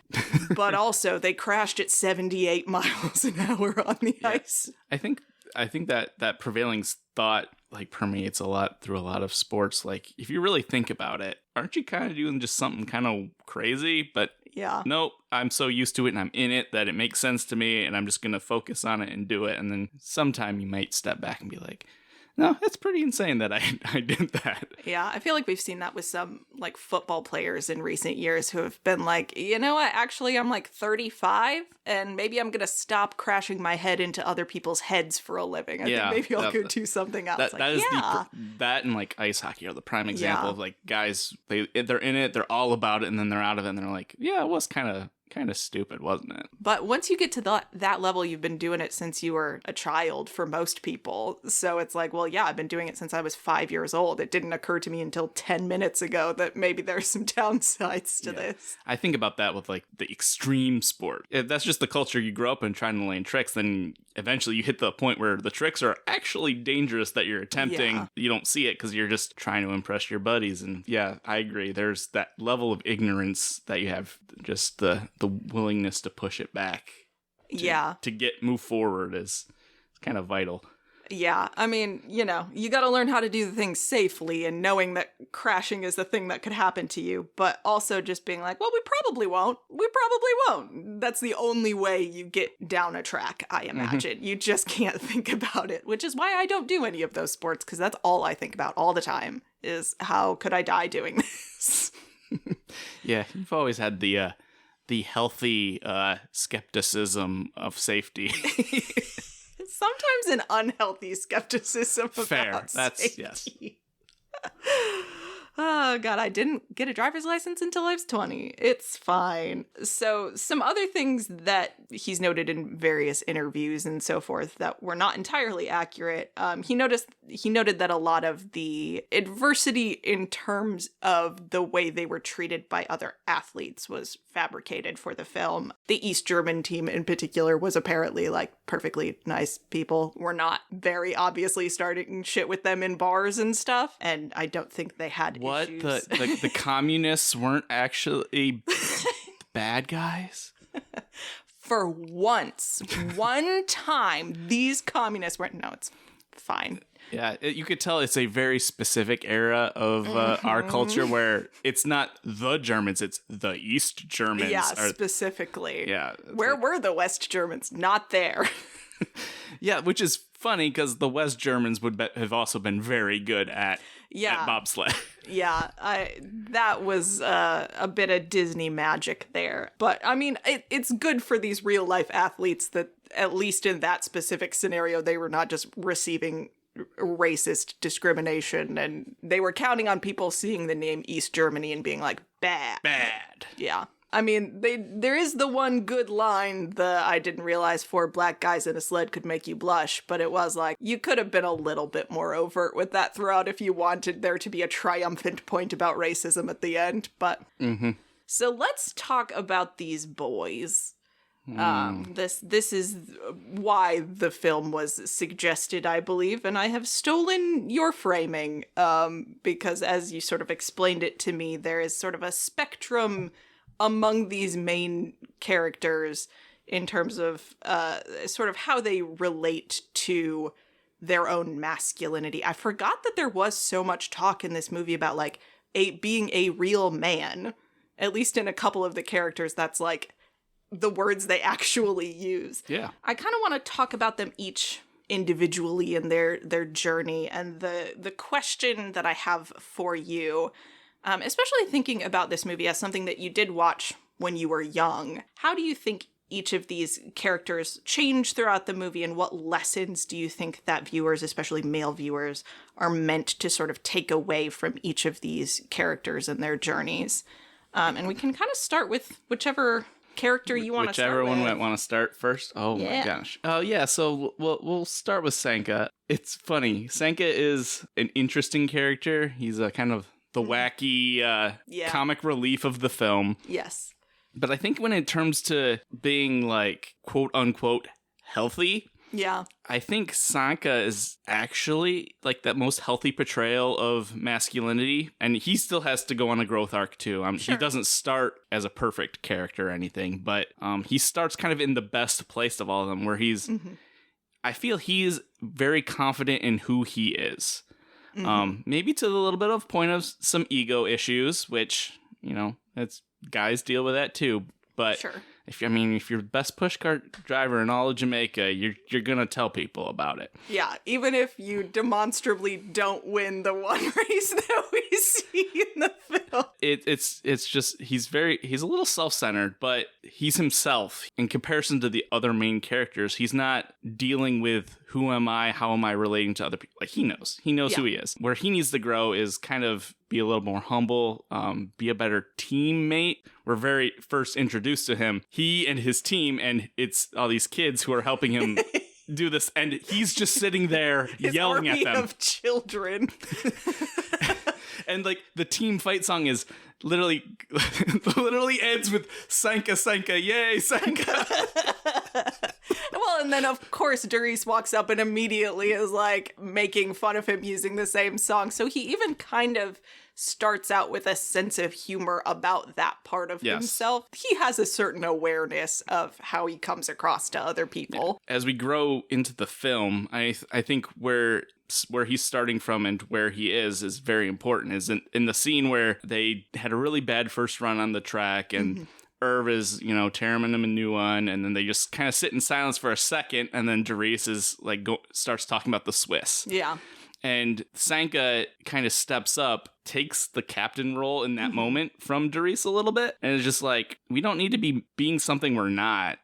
Like, we're Jamaican. If we walk Jamaican and talk Jamaican, why wouldn't we bobsled Jamaican? And I think that's the important thing, and I think that's something that really helps Darius on his journey, is like, he needs to know that who he is enough. Sanka's growth journey is like being a leader. I made a note about his friendship with Darius being a place where this movie really shines, because he is such a silly character, but so many of the things that you're seeing him do that are sort of treated like comic relief in the movie are just like a man being very comfortable being himself. And every space that he moves into, he is doing his thing, and people are going to look at him funny and maybe even ask him to stop doing the thing, and he'll be like, this is who I am. The scene in the bar, and he has no idea how to line dance. None at all. And like he didn't know how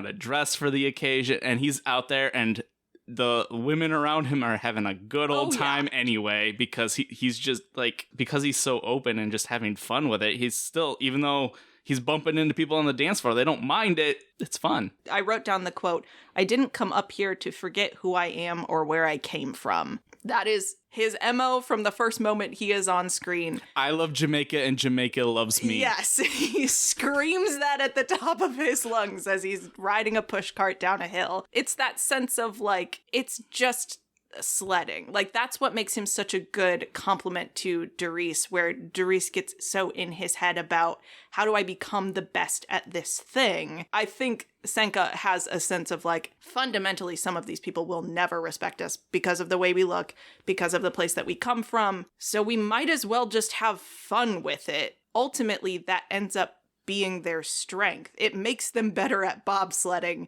to be themselves and to stop trying to be like other people. It's not just comic relief. It really is like a coherent philosophy.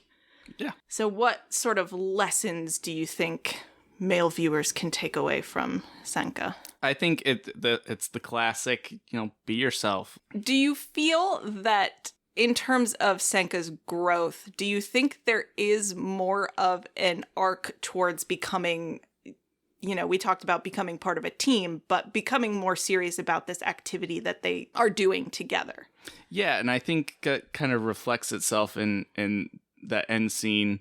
Early on, he's joking about the whole thing. You're on the air, sled god. Like, it's something he's doing just to help his buddy Doris out. He doesn't take it serious. And then I think, as I kind of mentioned, that one scene where he kind of takes the leadership reins for a second with Doris. I think that's not only is just him growing into being a leader, but him growing to kind of be empathetic with the hopes and dreams of his friend a little bit. Yeah. He knows why Doris is maybe lost a little bit in himself, but he knows what Doris wants, and he kind of wants that for Doris as well. And so that becomes part of his own motivation, is to be better. And that's why he's like, we got to do this our way. And then they start seeing that success, and it really is an extra motivation, because it's like, I'm not just doing this because I have an ego and I want the success for me, but he's like, it means a lot to my friend. And maybe in some way, when he wasn't so serious, he was like, maybe I was letting my friend down a little bit too. And part of the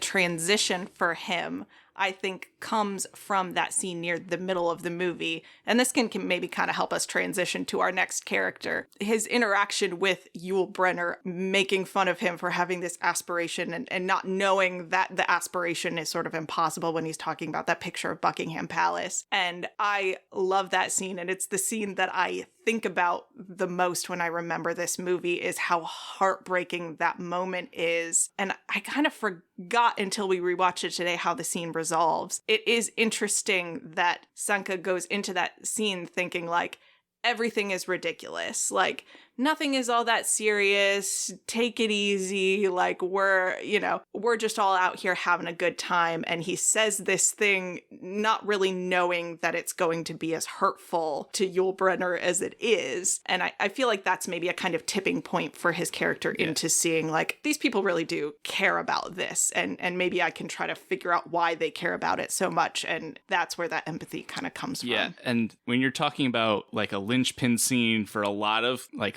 three of the four guys are in that scene. That scene is a linchpin for each one of their growths. Like, Junior standing up for Yul Brynner, and then Yul Brynner was like talking about how unserious Sanka is. Like, they're all kind of in a way airing their own grievances with each other in that scene, and then helping each other in that scene. So that scene changes the trajectory of not just Sanka's, but all of their characters. Yeah, all three of them. So I kind of want to shift a little bit into talking about Yul Brynner a little bit, because, boy, he has got some stuff, and we don't even really get information about his stuff. But one thing that he says to Sanka in that scene that I wrote down the specific quote is, he says, "You're going nowhere, Sanka, and you're thrilled to death about it." And I was like, well, that is a perfect encapsulation of like the tipping point that is happening in this scene. Is, you're here at the Olympics, Sanka. Do something with that. Like, and it's interesting. I kept waiting for a little bit of like backstory about Yul Brynner, and we get almost nothing. What we know about him is that he is a track athlete who didn't get to go to the Olympics, doesn't want to stay in Jamaica anymore, and obsessively does not want to be touched. He says it in like every scene in the first half of the movie. I also didn't remember that he kisses Junior in the last scene. I forgot that was like how that arc resolves. What do you make of Yul Brynner at the beginning of the movie? I think we don't need to see that much of Yul Brynner's backstory, because I think we know all we need to actually know about him. I mean, if there's a classic case of toxic masculinity in this movie, it is Yul Brynner. Yeah.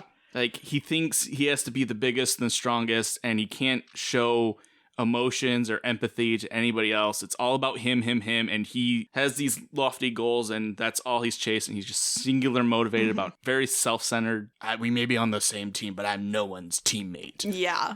Like, this doesn't mean I like you. Yeah, it's just obviously like the Buckingham Palace. Like, he seems the most likely to be driven by material success. He very clearly wants the Olympic gold medal to change his, station in life and make him famous and wealthy. And he specifically dislikes Junior so much because Junior comes from money. Exactly. That was, for me, I was like, rich boy. this is a thing that we can kind of piece together from the bits that we have, which is like, this is a person from a rough upbringing. And we don't know exactly what the rough upbringing is, but like, it's rough enough that the first time we see him on screen, he's just like beating himself in the head to psych himself up to run. Yeah, it's like, well, that's probably not a thing that has happened for like a good reason. So that scene it's so heartbreaking because it is such an earnest goal. And like the way that he delivers all his lines and carries himself, he's very like, you know what I'm going to do? I'm going to go live here. And that's the kind of life I'm going to have. I'm not going to stay here and like waste my time. But the thing that he wants is to live in a castle. And that is such a like sweet thing to want. I don't know what Buckingham Palace looks like. Who cares? I want to live in a nice house. It doesn't matter what the house is. And so to like deflate him in that way, to laugh at him and be like, well, you're going to have to marry the queen or whatever he says, it's such a like a visceral feeling. I remember even being a little kid and being like, oh no, don't be mean to him. That's such a sweet thing to want. And I had forgotten what happens at the end of the scene that Junior stands up for him. And I wrote this quote down too, because I was like, this is such a perfect note to end this on. He says, the more Yul Brenners we got making it out there, the better off this world will be, especially for Jamaicans. It's one of the most powerful lines in the movie because I think it transcends the story. Again, we talk about like the thinly veiled racism in the world, but like coming from a colonial country and, you know, the history of Jamaica being what it is, like that's still a struggle. Outside of, you know, the cruise ships, Jamaica is a very impoverished country. So there's that real world like, hey, we need these people to succeed too. Yeah, coming from Junior of all people was just as important that Yul Brynner heard it from him as he heard it from anybody. Yeah. Because again, he's crushed, and to know that the person who does basically have it all is still like rooting for people like him. I think that's the first time like Yul Brynner really sees Junior as, they're not best friends yet, but not till the end. But you know that after that scene that they eventually start like going to the bars and talking to it. Like before that, those two don't talk, and even like in the sled when they're training and stuff, like Yul Brynner just tries to like sit back away from Junior, even though they're put right next to each other. So that moment was important for him. It's very humanizing, and it is a good moment to have in a movie that is so much about like, what are the different ways that people's dreams can sort of be shattered. We see that in like some really obvious ways, like they don't get through the Olympic trials at the beginning, and they each have different reasons for wanting to go to the Olympics, but like that's a dream that is sort of dashed. You see in Irv, like, you could self-sabotage to such an extent that your dreams get ruined. And I feel like particularly for men, to look at a man who has a kind of like fantastical dream, especially like an adult man who carries himself the way Yul Brynner does, and be like, no, if you want a palace, go get a palace. It is not stupid to want that. I just feel like that's a thing that people don't say to men. Very like, you shouldn't want silly romantic things for yourself. That's, I don't know, a feminine thing to want, but to just be like, no, I want to live in a nice house and I want to be able to take care of myself. And I think that's where the toxic part of his masculinity is probably and I'm just guessing that it's probably built up because he's always had these dreams. Yeah. He probably grew up poor, and from the very early age, he saw people like Junior, and he was like, I want that. Yeah. Like, he doesn't actually want Buckingham Palace. Yeah. But he wants, I mean, he definitely wants Junior's house. Sure. Like, that Junior grew up. I think that's the toughness and the macho and the screaming at yourself and psyching yourself up. That's all part of his outward projection, because guys don't talk to each other about their fairy tale aspects of their dreams. You're allowed to like want wealth in the abstract, but you're not allowed to be like, no, I want something nice. I want something pretty and picturesque. Like, I don't come from that. I want that. And that's not a masculine thing to want. But Junior would never change if he hadn't stood up and defended Yulebrenner's dream. That's where he changes from seeing, Junior as an enemy to someone he can relate to. When that happens, Yulebrenner's all about helping Junior. Yeah, so much of that armor, again, we're kind of speculating, but so much of armor like that, I feel like when you think of people, you've met in real life who have that sort of macho bravado thing, so much of it comes from the insecurity of, if I say or do the wrong thing, these people are going to make fun of me. And if you don't come from money and you're around people who do have money, that is magnified in such a way, because it's like, am I going to say the wrong thing because I'm not in the right social circles and I don't have access to the right places and the right people. And so he is so expecting that to be what Junior is like. And to have a person be like, no, I see you. You remind me of my father, actually, the successful man that you admire. You could be just like him. I actually believe that about you. And it's just like such a relief to be like, oh, thank God. Like, yep. Okay, I can just be a person around this guy who I've been very defensive around this whole time. Mm-hmm. And it just switches immediately into like, okay, you're also a person. Great. Okay, fantastic. Exactly. Let's go be people together. Whew, wonderful. I think that transitions nicely into Junior, if you want to talk about, I had forgotten this whole subplot. Oh my gosh. Junior's dad. If we're arguing who had to grow the most, and most obviously it was Junior. Yeah, he's also the one who gets the very on-the-nose speech about, like, I am a man now, father. And here is what that means to me. He has like a thesis statement that he presents like 3/4 of the way through the movie, which, I mean, it's a PG movie for kids, but sometimes I think it's nice to just be like, I'm going to lay out the theme. I would like you to not miss what I'm about to say. So how do you feel about Junior? What are your thoughts on him? He's one personality-wise, I feel like I relate to the most. He's such a nice boy. He's very kind. The first time you meet him, he's introducing himself to Therese, and he's like, oh, wow, you're just so great. I just hope I get the chance to run in the Olympics with you. Yeah. And then he not turns even trying to beat him, just like, gosh, to be next to you. Yeah. Wow. He's just very kind and complimenting. He even like turns to Yulebrenner, he's like, good luck to you too, and then Yulebrenner just totally blows him off. Yeah. But it's just like he's very friendly, outgoing, but then later you find out he just cannot talk to his father. Yeah. I do like the scene of him being like, Father, I've decided I'm going to become a bobsledder, and that's what I'm going to do now. I know it's not what you wanted for me. And his super masculine, like I know exactly what I'm going to say. Then it cuts over and it's his dog. Yep. And it's just like the droopiest faced dog you ever so saw. Cute. I always thought like it was cartoonishly long. It's got like when I was a kid, I remembered it differently. I used to think that dog's face was just so long. They shoot it at such an angle that it does look very long. It's very like ears hang low dog.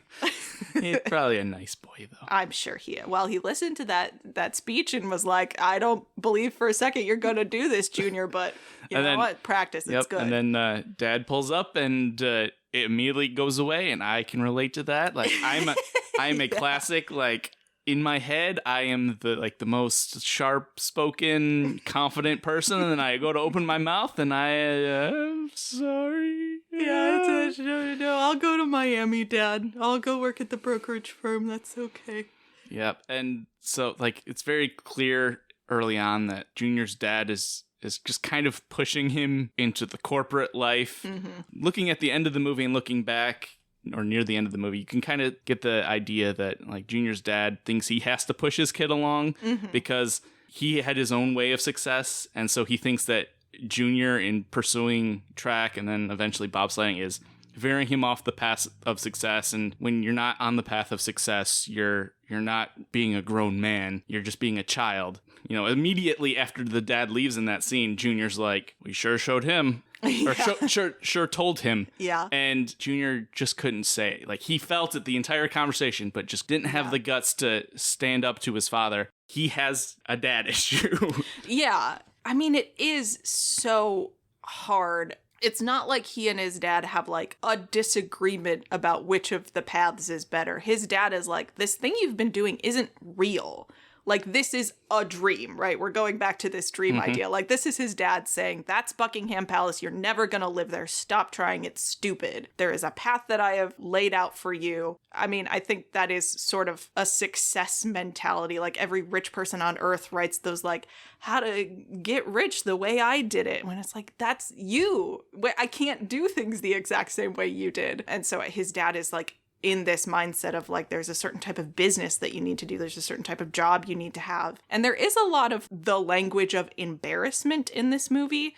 They talk a lot about like, do not humiliate this country. Do not humiliate yourself. Do not humiliate this family. And even when his dad comes to Calgary, he's like, you're just out here sliding around on your backside. I made a point to jot down like, okay, come on, Dad, though. Like, he's at the Olympics. It's clearly like, I know this isn't a thing you want him to be doing, but by the time he has gotten to the Olympics, it is clearly not just him sliding around on his backside or whatever. Granted, there's some things that happen that are a little bit embarrassing, but it really is a lack of effort on his dad's part to see the things that he finds valuable as even real things that a person could be doing. Yeah.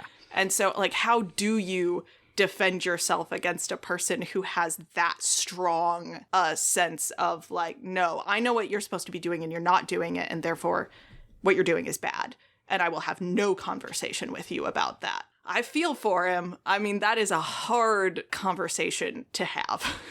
And I think he only has it eventually because of his friendship with Yul Brynner. Yes. And that leads to later on, and that scene at the bar where Sanka's off doing line dancing and having a good old time. And Junior is struggling with what he's going to say to his dad because we know he struggles to say things to his dad. Yeah. So that's a very real thing. And that's where Yul Brynner finally really takes him under his wing and is like, hey, well, first they get into a little bit of a argument with the German guy because they're being loud or whatever in a bar that's extremely loud. But anyway, and because of that confrontation, Junior once again kind of he apologizes. He's like, I'm so sorry, I didn't mean to bother anyone. And then he kind of goes into a shell, which we seen him do. In this scene, he's cowering again, and Yul Brynner sees that and like drives him to the bathroom and gives him probably the best advice, the best speech, psych up speech at the worst time that I've ever seen in my life. We're gonna say some affirmations, Junior. What does he say? I am proud. I have pride. I have power. I am a badass mother who won't take no crap off of nobody. They repeat that and repeat that and repeat that, and then he storms out of the bathroom, and Yul Brynner is like, wait, no, where are you going? And Junior shouts his own name at the very end before fully leaving. He's like, Junior Bevel, and it just storms out, and then goes and straight up confronts the East German. The first time he's aggressively standing up for himself. And then, of course, not even that aggressive. He just walks up and he's like, Junior. Yeah, he is standing up for himself. I do want to be clear. I don't think Junior is being aggressive here. He walks over and he's like, excuse me, I'm not comfortable with the way you just spoke to me and I would like an apology. And it is the German guy who puts his hands on him first. I want to be very clear about that. Very clear. Starts very pushing obvious. Junior back and like poking him and hitting him. And that's why, even though violence is bad, kiddos, especially in a bar setting, that's why I think you can get away with Yul Brynner throwing the first actual punch. Yeah, I mean, listen, we have... The guy wanted to do it the entire movie, and you gave him a reason to do it. Well, yeah, I mean, I also think, like, if someone starts getting physical with you in a bar, obviously you try to extricate yourself, but, like, if someone puts their hands on you multiple times or puts their hands on your friend multiple times and they're not doing anything to fight back and they're still pursuing that, I think you get to do something. I don't know that you get to sucker punch them, but you get to do something in my mind. And it's knocked your friend to the floor and stood over them. Yeah. That's full like surrender mode. Like, yeah. And he didn't back off. So yeah. Yeah. I mean, again, fighting is bad. I actually... I found a website called Teach with Movies, which it's just like a resource for parents to like talk to their kids about the issues in movies or whatever. One of the questions is like, do you think the fight in the bar with the East Germans was the right thing to do? And like, no, it was not the right thing to do. No one in that scene is acting the way that they should be acting. But I did want to bring it up because the next question on their list is, and I quote, "Do you want to be a badass mother? Why or why not?" It's just such a funny phrase.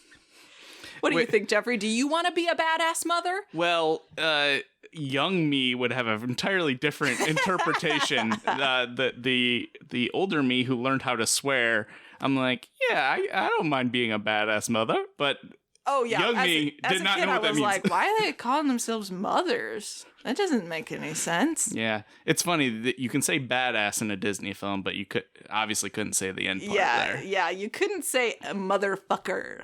Yeah, there was a PG movie. You can't say fuck in a PG movie.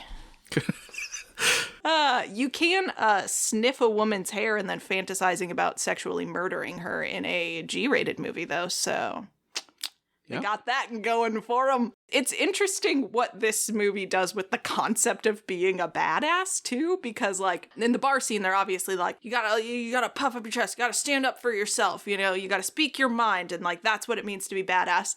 But later in the movie, when Junior's father shows up and is like, come on, I'm taking you home. It's time to grow up. You're a lost little boy. And Junior does give his thesis about masculinity and what it means to him. When the elevator door closes and he's like, Junior is upset. Like, he doesn't feel triumphant after that interaction. Probably just did the hardest thing he's ever had to do. Well, and I don't think he wants to disappoint his father. I don't think he likes that that's the way that interaction had to go.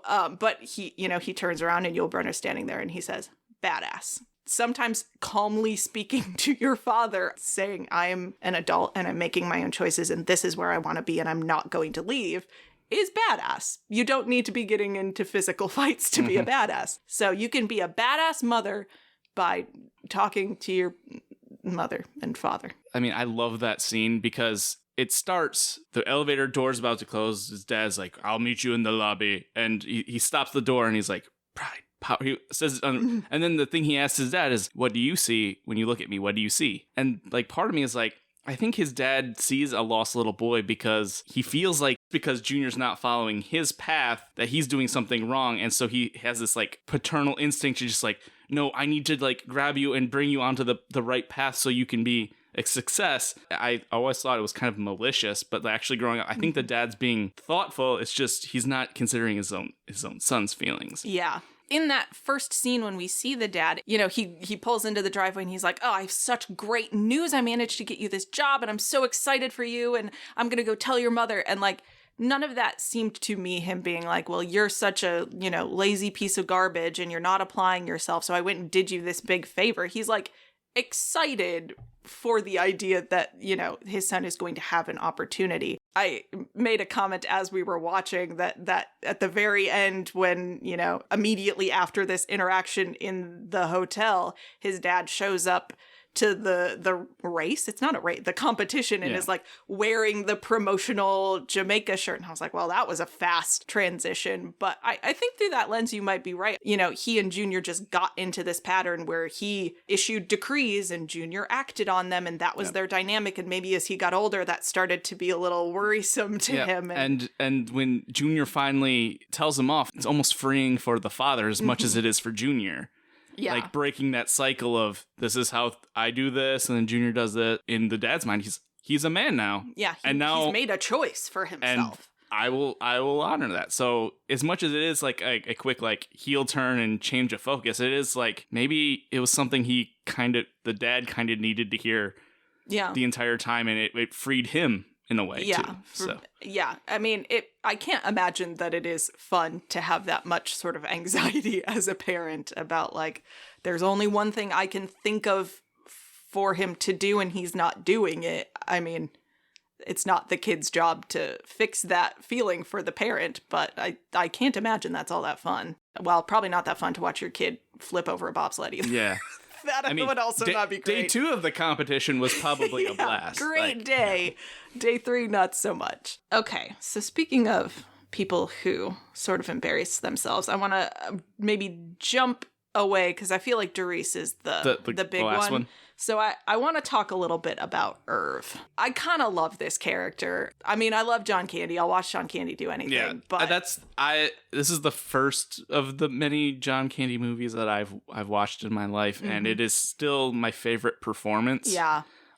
It's like remarkably subdued for a John Candy performance. First of all, he's doing serious acting. I mean, he has funny moments, but this is not slapstick comedy for sure. I think his arc is pretty simple. He just needed to learn how to forgive himself. Yeah. He needed to straight up just apologize and talk it through with his coach who was sitting across. Yeah.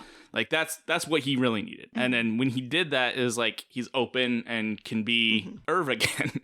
Instead of Irv the disappointment who blew it all and ruined everybody else's gold medal. And he let himself go. And he didn't take care of himself because he just didn't think he deserved anything because he made this terrible mistake. Yeah, it's kind of parallels what happens to Sanka a little bit, where, you know, he moves from thinking everything is silly to realizing that the people around him take something very seriously. I think Irv does something similar where, you know, at the beginning of the movie, he is clearly trying to sabotage this effort. He shows up with a clip show of sled disasters and is like, oh no one wants to join the team, guess I'll have to go away now. And I think it is when he starts to realize that, like, not only are these guys like pretty good, like remarkably good, remarkably fast, and as he starts to see that, like, oh no, Doris like needs this. And as soon as I think that sort of clicks in his head of like, oh no, they're really doing this. This isn't just like a couple of guys doing something for fun on the weekends. Like, these are serious people. It clicks for him that, oh, this isn't about me and my pain and my embarrassment and me not wanting to face people. There's more on the line here than just my own ego. And that is when he starts to become a real coach, I think. And he becomes Papa Bear pretty quickly along that transition. He will do anything to stand up for those guys and help them reach their dreams. The things that come up in his section on the Teach with Movies parenting website is they suggest that he is a useful character to talk about courage. Specifically, they say, who is the most courageous person shown in the movie and why? And they suggest that it is either Doris and Irv. Doris because he would not quit until he competed in the Olympics, and Irv because he returned to face the former friends that he had hurt in a situation in which he had disgraced himself. Yeah, and it's shown in the scene that after registration he runs into the American coaches. When talking about courage, like, that is one of the most anxiety-giving scenes in the entire movie, where he just sees three people that he has clearly had a previous relationship and has clearly hurt. The men he's talking with, the U.S. team and coach, are in different stages of wanting to deal with him. Kurt, his former coach, wants nothing to do with him. Literally just, like, walks past him. Larry is kind of a jerk. Oh, Larry is such a jerk. And he's a jerk to Doris, which is a thing that's like drives me crazy. But he will at least address him, and then of course then there's our hero. Yes. The hero of the movie is, what's his name? Roger? Roger is such a saint. I mean, you can tell in their interactions that he still has issues with Irv. Yeah. Like, it's not a, hey buddy, glad to see you. But he gives him the time of day to hear him out, and will meet with him about needing a sled. There's enough respect or, you know, remembering of how things used to be or something in Roger is like, okay, I will do this for you. And I think, like, an awareness of the larger enterprise. We are not here at the Olympics to air private grievances between two people. We are here to represent our countries. There is a larger enterprise going on here, and I think that's part of what Roger can be like. I don't like you as a person, but you brought a team here. Yep. And that team is like really up against some unfortunate odds. And I don't have to like you to see that you are attempting something larger here. And there are more people whose feelings and like a whole country. Yeah. He gave them a practice sled for a measly $4,000. Yeah. It's doing the bare minimum, but at the same time, the bare minimum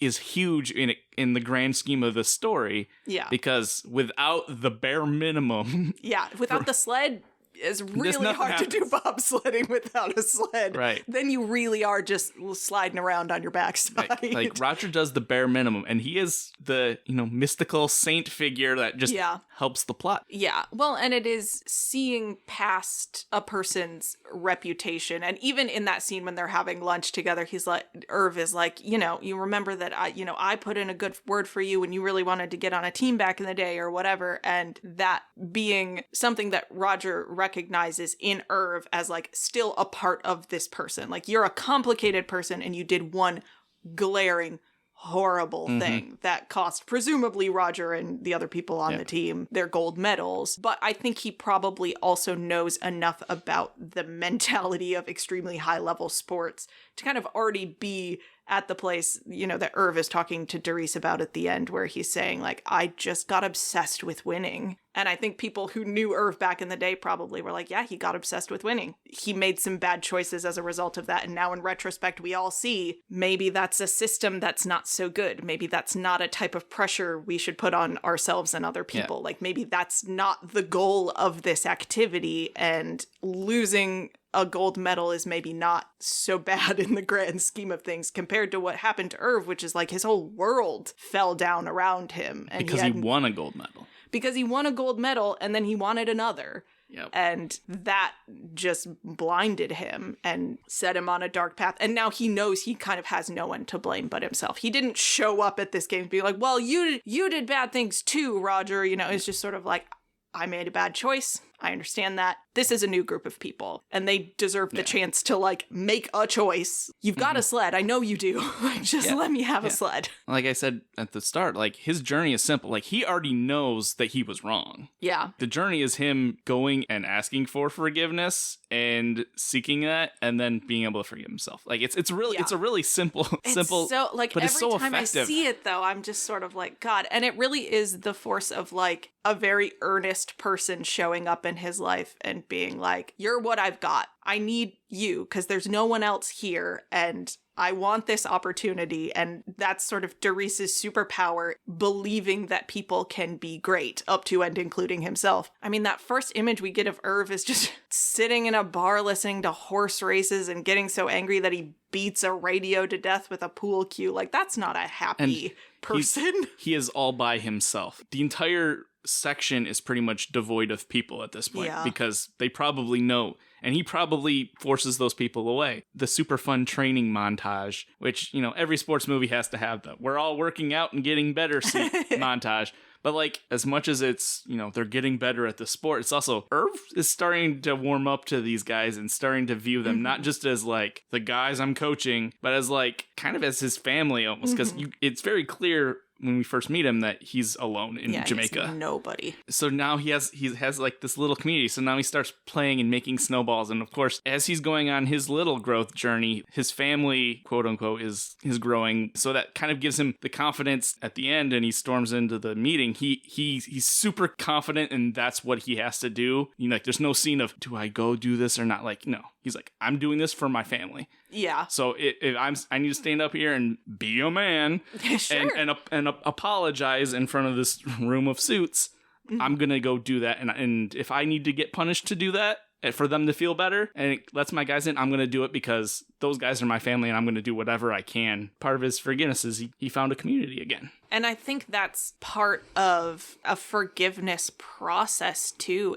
Not isolating yourself to that extent, because you can start to believe all kinds of horrible things when you don't have anybody in your life who is saying, like, here's something about you that I find valuable. You just wallow in the worst things that you've ever done. Having a group of people who not only say to him, like, I think you're valuable, but who do need his expertise and who can kind of share with him in that way, it being a reciprocal thing. It's not totally paternal, like you said. He is receiving, like, healing from being around these guys. Like, even, I think, probably having Senka be silly and be like, all right, sled god, just having that sort of easy relationship with people can be very healing. And being able to be a voice in a room that those guys can't get into, I think, is part of what unlocks that for him, because it gets to a point where he's like, they can't walk into that room. They don't know the people in that room. I have to be the one who goes and carries this message, or it won't happen, and they'll just be punished, and it will be an injustice, and no one will do anything about it. And so he kind of not just has a community, but has sort of a cause. He has to be the person who steps up in that moment. And again, it's that sort of, we kind of want to talk about race without talking about race, but like, it's a room full of white European guys, and he is the only one who can walk into that room and say like, it's because it's for black guys, isn't it? If I brought a crew of 4 white guys, you might still be mad at me, but it wouldn't be as easy for you to punish them publicly. Yep. And I mean, again, the movie doesn't say that explicitly, except in this one sort of coded line of dialogue about 4 black guys in a sled. But I mean, I think that is part of the dynamic in that moment, as well as like, these guys are disadvantaged in a lot of ways, and you feel comfortable hiding behind me and your problems with me in order to punish them. And like, you wouldn't do that to 4 Swiss guys. You wouldn't do it to 4 German guys. So don't do it to 4 Jamaican guys just because it's easy. Yep. His former coach is being a little bit cowardly too. You know, you don't have to forgive people who have done bad things to you. If it's bad enough, you certainly don't have to shake their hand. But if a person is clearly trying to advocate for other people, to use your power from a boardroom to change the rules, is cowardly. Yep. They're both not quite behaving properly. And so sometimes you just have to open the door and be like, all right, let's just do this. We don't need to know if Kurt actually forgave Irv. Yeah. But we do know he understood enough of Irv's position and respected what happened enough to sit back and be like, okay, I'm not going to punish the team for my, gripes with Irv. We never know if Kurt and Irv ever talk again. Kurt, applauds the team. That's the last time we see him in the movie, is he's just generically applauding. Maybe what was important is that Irv felt the need and finally got the guts to just go in there and apologize. When something like that has happened to you, putting myself in the mind of the coach, just knowing that, Irv was in such a bad place when that incident happened, to have him come back later and be like, I did make a mistake. You're right. You've been right to be mad at me all these years. You're right to be mad at me now. Be mad at me. That's fine. We can work that out. But be aware of how you're being mad at me is affecting everything else in the world around you. Use your power judiciously. You have also lost perspective. Not totally unlike the way I once lost perspective. Yep. So let's both course correct a little bit. God, that's a good scene. All right. Let's talk about the big one. Let's talk about Darius. Darius Bannock. God, what a good character. He is really good. He's so good. And he's not as dysfunctional as I remember him being. I am interested to hear... Sorry, there are cats jumping around in the background. That one I did hear on the microphone. That was pretty good. I'm interested to hear, I wrote this note as I was watching. So Darius, we know he has a nice house. He has a job as a teacher, which is mentioned in one line of dialogue when his wife's like, you should be grading papers. He's got a family. He seems to be doing well, but he has this drive to achieve athletic greatness. And I was wondering if you get this sense, because I don't get a sense either way, if he feels like this is part of his father's legacy that he is trying to get out from under, or if he wants to build on his father's legacy. That is a good question. I think it's more of the latter, because we never actually see the father in the movie. Yeah. If we see his father and his father is living large and, man about town and the national hero, and then I would be like, okay, there's a lot of pressure to be his son. But we never see his father. He's only the guy who won a gold medal. Darius wants to be like his dad. It's less of a pressure and more of just a drive. It's a very complicated thing because he's not a failure, and I don't think he thinks he's a failure. It's just this one thing that he really wants. Yeah. And he wants an Olympic gold medal. I think you're right. There's not a trauma behind it. We don't get the sense that, like Junior, this is the only way he can prove himself in any arena. He clearly has other, his wife loves him. He has a good family life. Every child on the island comes to watch him run every day. Every woman on the island thinks he's beautiful. He is beautiful. That's also part of it.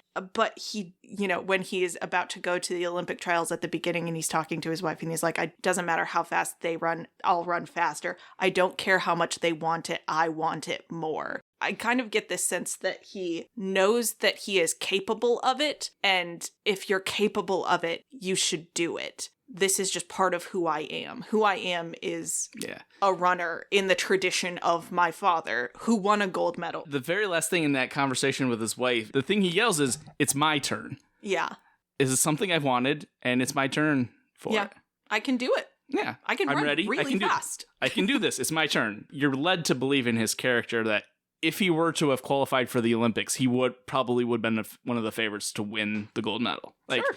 That's why the shock of not qualifying was such a big thing to him, because it wasn't a massive struggle in this case of other athletes trying to struggle to get to the top. It almost felt like it was predestined and it was supposed to fall into place, and all of a sudden it didn't. Yeah. And that's what sends him into a little bit of a freak out, is when the plan went off the rails. Yeah, even when he's in the office of the whatever sports director, we'll call him that. Yeah, the Olympic overseer for Jamaica or whoever whose office, and it has that picture of Doris's dad, and he's just sort of looking at this picture of his dad, and he's like, Dad, what am I supposed to do now? This was the thing. This was my thing. It's funny, you go through all the stages of grief very fast in that scene with the director. And the funniest thing is he hears about bobsleigh and he's like, that's my in. Yeah. I want to get to the Olympics. And then he takes the picture and he's like, thank you so much. This is going to be a great opportunity. Sticks his head back in. Quick question. What is a bobsled? I don't. He saw the gold medal before he knew what the sport was. Yeah, it was just sort of if it's a thing, I can get a gold medal in it. I mean, not cycling or boxing, apparently. Clearly, those were all off limits. But I think part of it is the connection to his dad. The reason that this seems like a good idea to him is because it's that guy came to this island to try to convince your dad. So maybe there's something there. There is...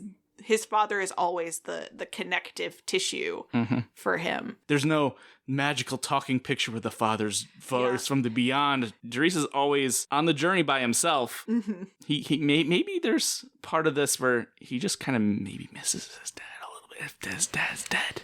Yeah, I mean, the implication to me is that his dad is dead. I feel like if his dad had just left, they would have brought that up at some point. Doris's motivations are so interesting, but also I feel in the context of a movie, it's why is he acting this way? As a character, why is he acting this way? But I feel like if you were just to take a poll of Olympic athletes, to get to the level of being an Olympic athlete, not just I enjoy sports, so I play sports. To get to the Olympics means that you have dedicated yourself to this thing to a point of almost your own detriment at a certain point. With some of these sports, to get to a very high level means you have had to make some hard choices in your life, and most of it is I don't do anything but this.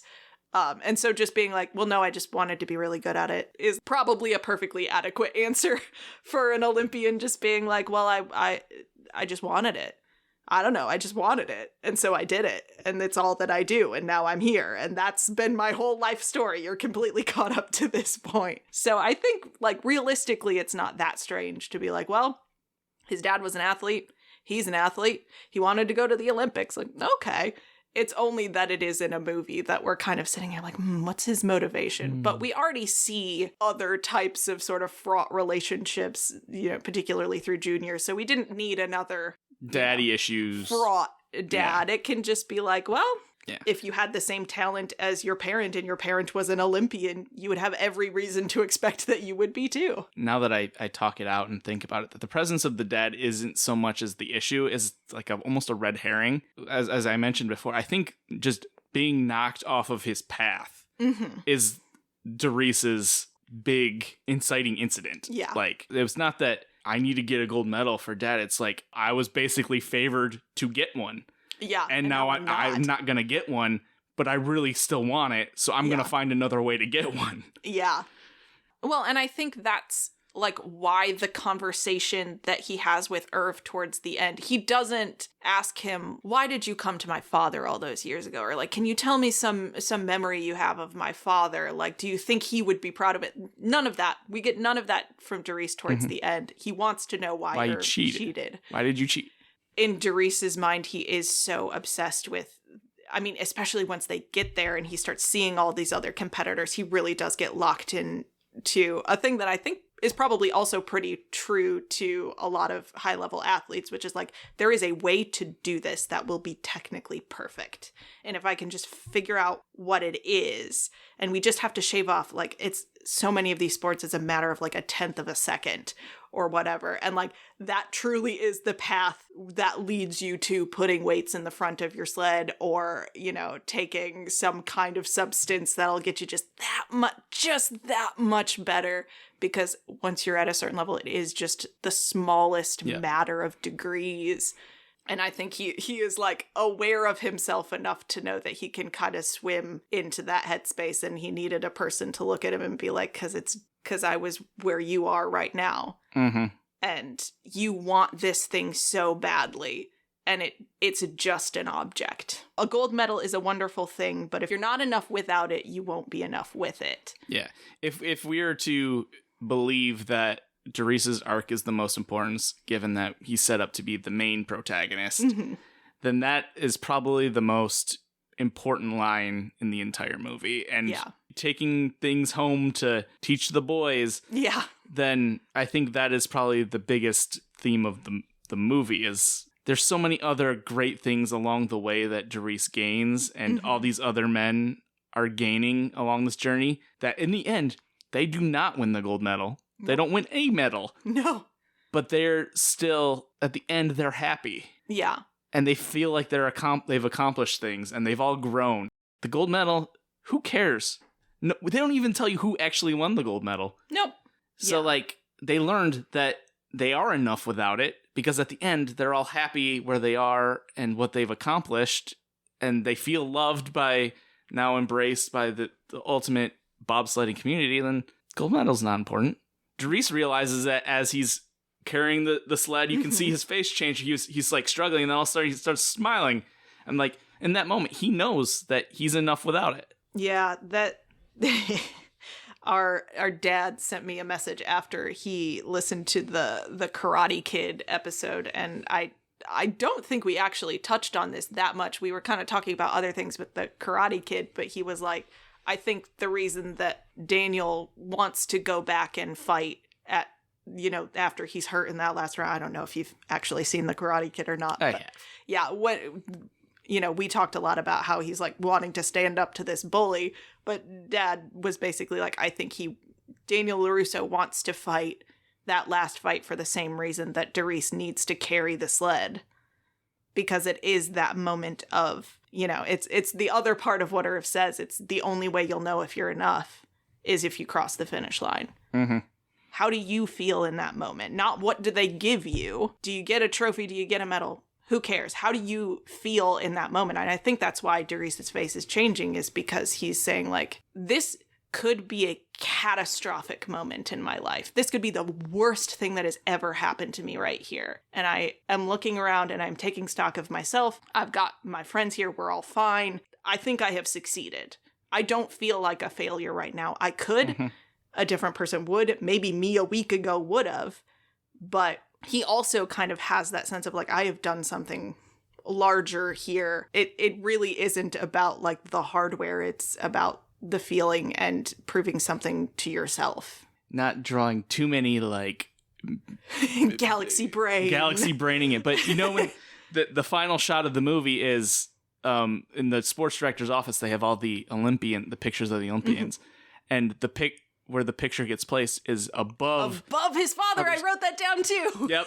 All of them coming together and doing this thing and symbolically putting it above a bunch of guys with their gold medals. It was not lost on me. You'll say that. Not only are you on the wall with your dad, you have achieved the same thing he did. You are now sort of ascended above that. I mean, it is interesting to know the sort of, like, credits screen is sort of like, they returned as heroes and then they went to the next Olympics as equals. I think if you're thinking of like legacy, there is something to, I mean, I know it seems like kind of a relatively silly thing maybe to some people, but to introduce the idea to the world and to the people of Jamaica that like, here is a thing that, you know, there's that sequence in the movie of every banker on the whole island laughing at them. Literally, the world laughed and confused that Jamaica in winter sports. Haha, isn't that funny? And like, no, afterwards, it's possible. We did it our way, and the people actually loved us for it. People responded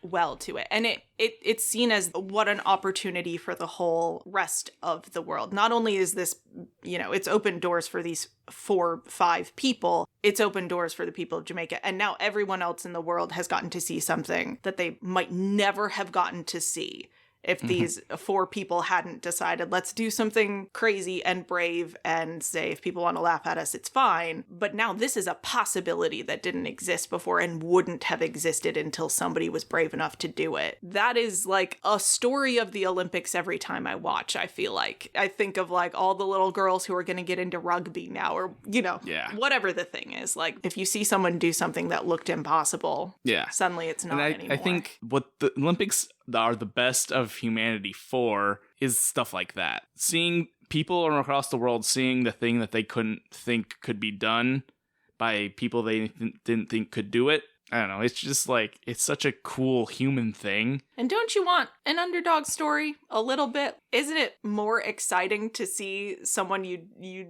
didn't expect to see? The Jamaicans are regular now. They don't qualify every year, but they're not foreign to the sport anymore. We talk a lot about, you know, the idea of representation and seeing people like you doing things. It feels like it opens the doors. And it's like the Nigerians have a bobsled team now too. They didn't just do it for Jamaica. They did it for a lot of people who are outsiders. Yeah. And so when those outsiders can see the story and feel like, man, I can do that too. I can break down walls too.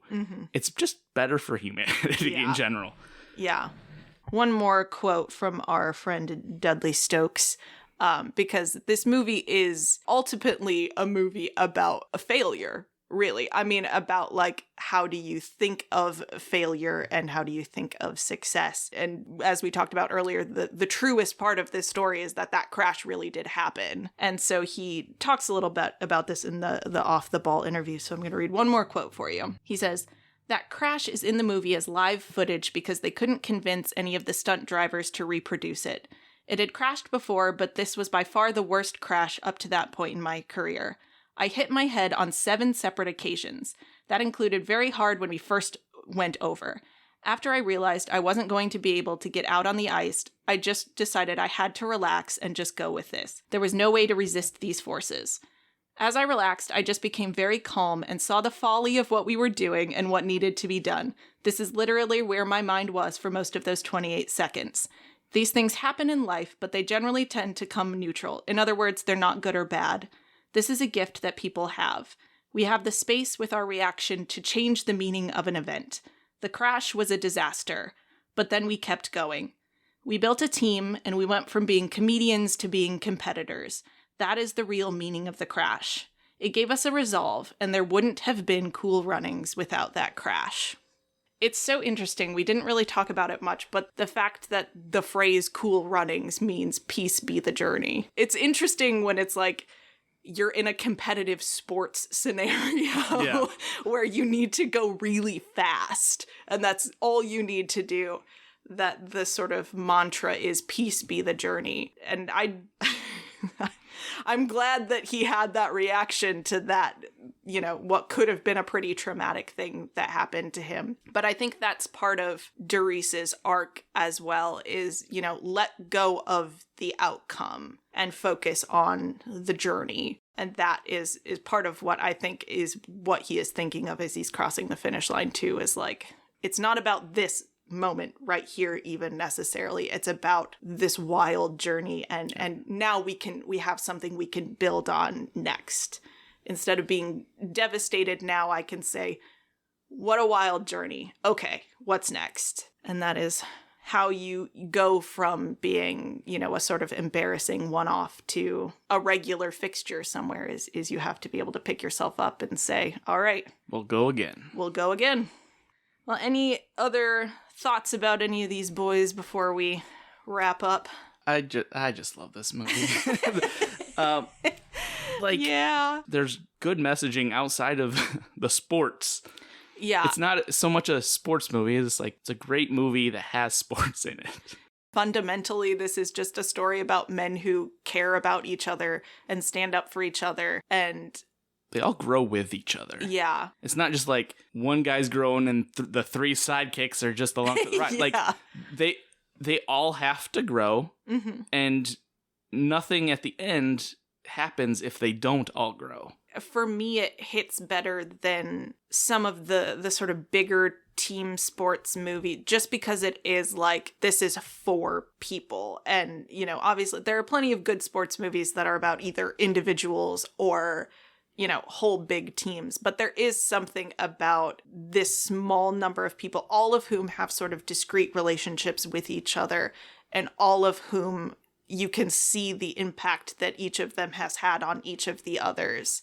And it is such a good model for those sort of healthy, encouraging friendships. It doesn't feel particularly heavy-handed to me in that respect. Junior says, I am a man now, father. But all of these sorts of relationships feel very human to me. It seems approachable to me. I assume that it would also feel approachable to male viewers, seeing as you had such a positive reaction to it. Yeah. And you make fun of that Junior scene, but even that, in other movies that clearly tried to be the male inspirational figure, so comically done. And I feel like this movie does it so obviously, and yet it still feels subtle. It doesn't feel like it's trying to teach you things, but it's teaching you a lot while you watch it. Yeah, I think sports movies serve that function for men a lot of the times. We have talked a lot about Rocky on this podcast before. I won't tread too much into that territory, but there sure is a whole scene where that man is like, I am scared. And it's a big deal that it's a big man saying that he's scared. The old trope, like sports and war movies for men. Yeah. But like, those are the contexts where I feel like Greater Societies feels comfortable and kind of like diving into maybe some of the insecurities and the imperfections of men and like breaking down those expectations and the mentality and stuff and making it, as funny as it is a safe place for boys to really think about that sort of stuff. And to like emote in ways that they wouldn't. One of my least favorite things that happened in the Summer Olympics is I was watching the male gymnastics, and there was this horrible British woman commentating, and one of the like Chinese gymnasts did a good job on his routine, and he landed it, and he like screamed, basically, like he was jumping up and down. He was so excited, and she was like, it seems like it's a bit much, like he should calm down. And I was like, screw you, lady, like this is what this guy has, and he spent his whole life doing it, and he just did it really well, and he's excited. How dare you tell him that he needs to, have more decorum? Shut up, he just flipped through the air 75 times. Just not to go off on a complete... Right at the end of the episode, I love an end of the episode tangent. I'll do as quick as possible. No, that's fine. We're here in Michigan. The Detroit Lions are 11-1. And if you're a listener and don't know that the Detroit Lions are terrible, I'm sorry, but I also get it. We've also made jokes about the Detroit Lions on this podcast before. But it's like they horrible my entire life, like pathetically horrible, not just not good. They're bad. But the head coach that turned it around is this big beefy guy, and the thing he says the most in press conferences, talking about his players and in the locker room, talking to his team, he tells them he loves them. Aww. And he will like yell, but to the point where like he brings himself to tears. Dan Campbell, just a good guy to look up to, I think. Yeah, he cares about this thing. It's like watching Cool Runnings in real life, seeing the Lions, who were just a pathetic thing, and like players didn't want to be a Detroit Lion because it was just such a toxic place to go play football. And now it's a place where everybody wants to do, because the Lions locker room is such a lovey-dovey, just we talk about our emotions, we love the other guys in our locker room, and we're just they're open about it, and I think that's a healthy thing. So creating space for guys to do that is it's good. It's good in the real world, guys. It's healthy everywhere. There are real world examples of this being good. Hooray! Well, that's a nice sort of anecdote to end on. I feel like I know what your answer to this question will be, but on a scale of 1 to 10, how would you rate this movie, and to whom would you recommend it? I'm very biased. But out of 10, it's a 10. It's like, if I'm being hyper critical, like 9.5. Sure. Like, it's so good. And it's a good enough movie that even if it's not your directly your thing, you could still enjoy it. Again, my own experience, seeing it as like a young boy. Yeah. It was the perfect vehicle to get all those messages and see how male relationships at that age, in the context of, yay, sports. So it's really good for that age. Yeah. It gave me that base, and I subtly picked up on the things that I think the film was trying to say. So it's got enough of the entertainment value to keep pretty young kids engaged. Kids would love Sanka. Oh, yeah. I remember that being like the thing that I loved most about this movie. I was like, the other guys seem kind of boring, but he's fun. I like him. And then as you grow up, you realize like, oh, there's so much happening here. It really doesn't feel like it hits any sour notes. There's like one sort of $2 hooker comment that, I don't know. To be fair, I didn't actually pick up on that until I was an adult, because they're talking very fast in the scene. Yeah. So it is very, like, you gotta kind of know what's coming and maybe be watching on subtitles. Yeah. I mean, and it feels very in line with like friends teasing each other. It's not a moment that I flagged as offensive. You know, it's rated PG also, so like whatever. Maybe if you don't want to explain to your 4-year-old what a hooker is, I guess maybe wait a few years on this one. But other than that, like, little kids will like it, adults will like it. I can't think of any particularly negative messages that we need to try to couch in anything. So just gotta be a badass mother. You just gotta be a badass mother. And that's all you gotta do. Go have a badass conversation with your father about how you're your own man now, and he can either get on board with that or you're going to leave him behind. And that'll be very badass of you. Good night, everybody. Good night, everybody. All right. Well, thank you for joining me and my brother here in this safe place for boys. This is exciting for me. I mean, you're one of the best men that I know. So. Well, God, don't make me cry. Oh, yeah, after I just said guys should cry more. Don't make me cry in public. How dare you? Start smacking yourself in the head like your brother. Means a lot. Oh. Well, thank you for being on my podcast with me. We'll have to do this again. Yeah. There's plenty more sports movies we can talk about. I mean, I mentioned Chariots of Fire, but that's on the list. It's on the list. That's a deep one, but it's a real good one. Yeah. I'll have to get down on that one. See if we can hook up a microphone. We'll figure it out. All right. Well, we will see you next time for more compassionate conversations about masculinity in media. Oh, do you have anything you want to plug for my up to 10 monthly listeners? No. Oh, okay. I mean, that's fine. I wish that I did, but I just don't. Yeah, that's fine. Having other things is just, it's a lot. Yeah. It's work to be a person in a public sphere. I would say I don't recommend it, but clearly I do. I recommend it for myself. Go listen to all my other episodes.